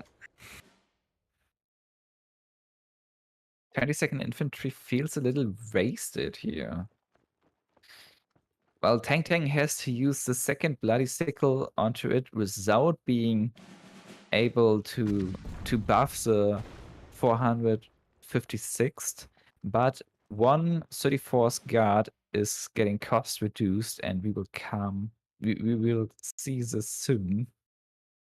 Now, second raiding brigade would kill the Recon, but Recon is a more solid, a more stable pick here, because the raiding brigade really wants to kill the 456th rifles. Yeah, this one. But with Red Dawn, Mito is getting killed, damaging the HQ, buffing the 456. I will call it that. It's much easier to say. The 456 to 3 damage. And the second raiding brigade is now unable to kill it, while also reducing the cost of the 34th guards to 0. And look at that turn 3 play. How many stats are that against J-Aggro? The tempo of this deck is just so, almost unprecedented in this game. Unprecedented. He's going to be getting a 6/6 into the front line on turn 4, and that is going to be incredibly hard for Chisti to deal with unless he gets something like a Sendai regiment. But there's not a Sendai regiment for Chisti. He really needs top deck, something like Akita. Really nice, being able to kill the 6/6 in the front and making room for the frightened retreat next turn. Going for Akita first, hitting HQ, buffing the 456 again, but clearing the front line at least. Only one card left, but this is the best card to have left. The frightened retreat. We will see this coming in soon. But there's so much damage. 13 damage on the field for Tang. And just playing Fight and Retreat, not gaining any momentum, feels super slow. It's hard to imagine what draws he could find to stabilize here on 7 credits. He's going to need a Sendai, you would think, but then that only leaves 2 credits left. Maybe some Type 90 Breeze to pin his front line? Even still, it seems... he just goes for the He's concession. surrendering. Yeah, there wasn't anything that would help him in this position. Tang, really dominant performance here, 2-0 against the underdog. I mean, it looks not great for Chisti, but Tang is having left J aggro, and Chisti is having an anti-aggro deck, the German. I wonder why he didn't use it before. I personally would have played this one anti-aggro deck first. But no, Chisti is not going for the anti-aggro deck. He's going for the mirror. I don't think he feels dominated by Tang. He's looking for the mirror matchup. This guy is really impressive. Nerves of Steel. And he's going first. This is always nice as J aggro. Not taking the front line though with the cavalry regiment. I wonder why. Tang also. Yes. He may be thinking that it has a little more damage, it's a little more value, And in the Jagro matchup, often it's not about how much damage you're able to deal to your opponent. Sometimes it's about fighting for the board. And that's what I thought he was thinking about. But with this line, that is not what he was thinking about. So I'm still not sure why he decided to go for the tank that turn. I mean, it looks really good. 2 units buffed in the front line, dealing 2 damage. Making Tang think about using Desperate Measures. But going second, using Desperate Measures turn 2, it's such a big credit destruction for Tang. I mean, it's a possibility. It's taking away the momentum of Chisti, but I really don't like it. So Really, I disagree with you on that point. I would have played Desperate Measures here because I feel like you have such card advantage that you're just going to be able to keep trading in your things, and I don't think that the credit destruction will be that harmful. Tang agrees with me. Trading out the Yeah. cavalry regiment and playing the Akita for maximum of value. Chisti on the other side is just pinning it and going aggressive for as much damage as possible. Now Tang really thinks about Desperate Measures again. I still wouldn't play it. Really? Really. Yes, Arado, Cavalry Regiment, and the pin to prevent as much damage as possible. Yeah, that's reasonable. But Tang's going for the Desperate Measures and clearing the board, not taking any more damage. Definitely the safer play here. Chisti, no, finding Meter Regiment top deck. I think it's a very strong top deck. But the type 94 TK, being able to just killing it. No, he's going for the Akita, didn't got the hit. Arado will close it, and another type, revealing the possibility of instant killing anything. And also being the safer play here by having an additional unit to trade. Now Tang is able to trade with the TK and the Cavalry Regiment and the Panzer if he really wants to. But this would...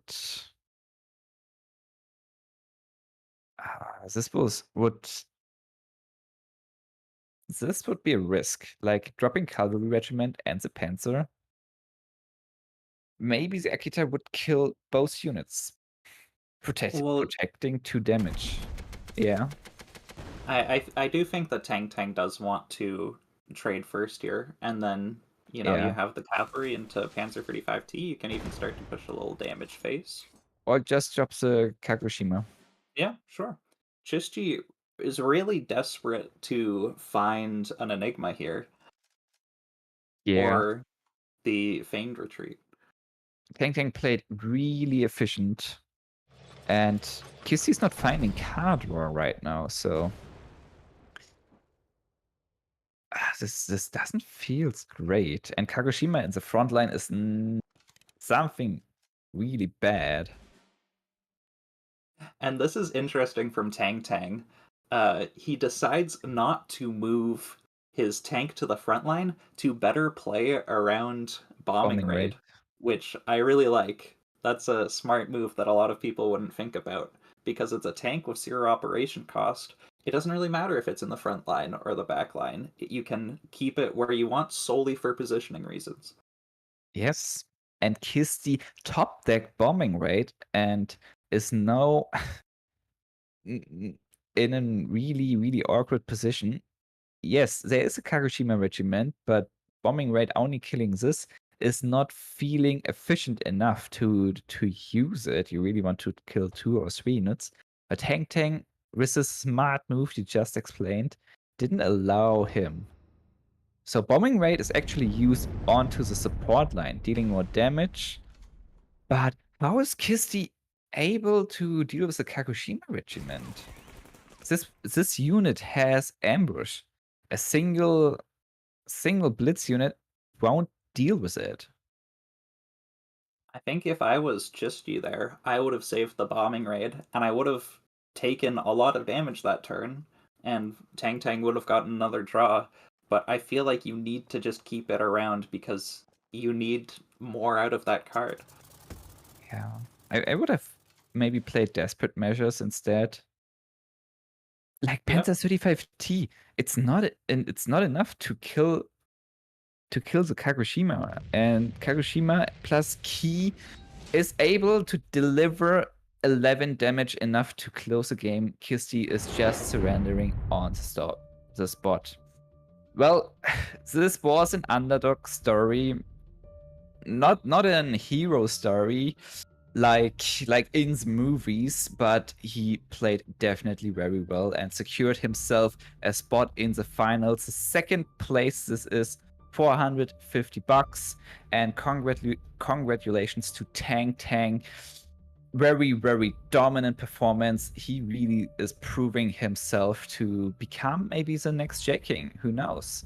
Very dominant performance leading to the World Championship later this year. Thank you so much, everyone, for watching this tournament. Let's get back to the casters panel. Big O and Christo, take it away. There you have it. I mean, Tang proving why they are where they are. I mean, I want to say that finals was just perfectly played from Tang's side. I think Chisti did a very nice job. Maybe seeing some of their lack of experience come through in that last matchup. Seems like there might have been some slight errors, little nuanced things that may have potentially cost them the series. Yeah, potentially, but at the same time, Chisti was in a tough spot there from early on in that game, and very interesting to opt for the mirror matchup there. But again, sometimes you just got to roll the dice, and it looked like it didn't work out this time around from Chisti. But let's keep in mind, this is a very young player making it into the finals, playing up against Tang. Tang has won multiple seasons, has won OCCs. Even before he changed his nick, he was called XII and known as that in the competitive scene. He was making appearances in the OCC. He's been around for a year plus, right? So getting to this point and losing 3-0, nothing to be ashamed of. Cards weren't in Chisti's favor here today, so he walks away with second place, which is not too shabby. But our KARDS Open 12th champion is Tang, and what a dominant performance this has been from him throughout the tournament. Going 6-0 here today, but he went 3-2 against Birdo, he went 3-2 against Killswitch, but yeah, manages to close it out.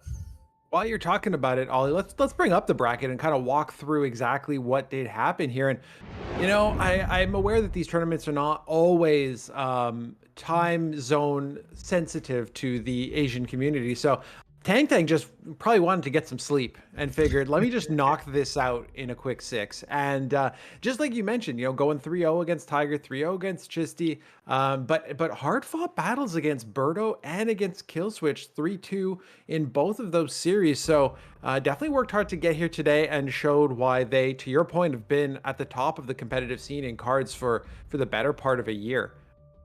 Yeah, I mean, I think you hit on a good point there, right? I mean, it's late in China right now, right? So I always admire and really appreciate the dedication that comes from that community in participating in these tournaments. In the future, of course, as the game grows, we'll look to set up more regional-based competition that can be more time zone sensitive. But for the time being, that's just not possible to the extent that we would like. So the fact that these players are here every single tournament, every OCC, every Open, it means a lot. And the fact that we have all these people coming out to see them, to support them. There's activity in their chat groups from the local community as well, where they're cheering each other on. It just warms the heart to see that happen. But exceptional play today, exceptional play by Tang, and man, I mean, I'm looking forward into the World Championship now, like I talked about at the start of the stream, right? And Tang is really, putting his name up there as kind of the one to beat, right? Absolutely. And that's, again, we had last year's championship, we had COVID, we had all kinds of factors going on. So this could be the year that, a lot of folks who maybe didn't have an opportunity to get there yet, knocking on some serious wood. But a lot of folks, this might be that year of redemption where you might see somebody like Tang be able to show that, hey, I can do this and make it to the finals and really be able to go back there and say the Chinese community, to your point, has been so supportive of the game, has been so passionate about the game, to be able to finally get them their spot in the World Championship. Yeah, I mean, I also just want to meet these players in face to face and in real life. I feel like I know them by now. We've cast them so much. We've had them participate in so many tournaments, and yeah, I would love to see some of these regulars make it over into the around the World Championship. But of course, the road there is difficult, and even though Tang is able to put up consistent performances here in the OCC and Opens, there's no guarantee when you have to fight through 128 people of the best players in cards that you make it all the way through. So yeah, a tough job ahead, but I think until then we're gonna just see Tang continue to improve and continue to be a staple part here at the top of the competitive scene. It looks like no patch or no update can shake this guy, right? Like he's always he always has great decks. He pretty much never brings exactly the same deck as someone else, right? Like, even though a lot of the Chinese competitors have similar decks and they kind of have an agreed upon, like, yes, this is the optimal tournament strategy, Tang is the one that kind of tweaks it a little bit in his favor here and there, dropping in a Marinostrum into his Brit Air deck, dropping in these little tech cards here and there that can come in clutch and help him stay, consistent at the top of the competitive scene. Absolutely. And that's the type of consistency that you need to be able to make it to the World Championships, because you still do have an uphill battle for the back half of the year, plus that qualification period. So there's going to be a lot going on in the back half here. Plus, if you don't make it to the World Championship, I'm pretty sure Ollie still volunteered to drive any cards player who shows up in Iceland around to see volcanoes and things. So hold Ollie to that. Show up in Iceland, knock on his door and say, hey, I want a guided tour. I mean, I've tried to be available whenever I get messages by cards players that are visiting Iceland. I mean, of course, we really do love our community, and we love to see it grow. And whenever somebody comes here, then of course, we want to meet them and we want to talk to them. We've had a couple of visitors come here to the office, and I've been able to accommodate and arrange that. Of course, we're not at a stage where we can just be like, yeah, open door policy, everybody walk on in whenever you want. But of course, if you want to come to Iceland because you love cards, let us know. Iceland's a great country. Well, thank you for sharing that, Ollie. A huge thank you to Darkness, Spooz, and our special guest, Berto. Berto, it was a real treat to have you here. I really appreciated your insight throughout the series that you were casting. Ollie, any final words before we sign off today? No, just a ton of appreciation for the players, for our community, for the casting team. It was a great day of casting. I really agree with you. I really enjoyed Berto's casting here today, and I hope we can have him with us more and more in the future. So, exceptional job all around. It was a great tournament, great matches, great effort put in by all players, and congratulations to Tang. Absolutely. It's always great to see new talent, both on the player side, on the casting side. It's wonderful to have the support of the cards community. What a great day. What a great Cards Open number 12. Thank you all for tuning in, and we will see you at next month's OCC.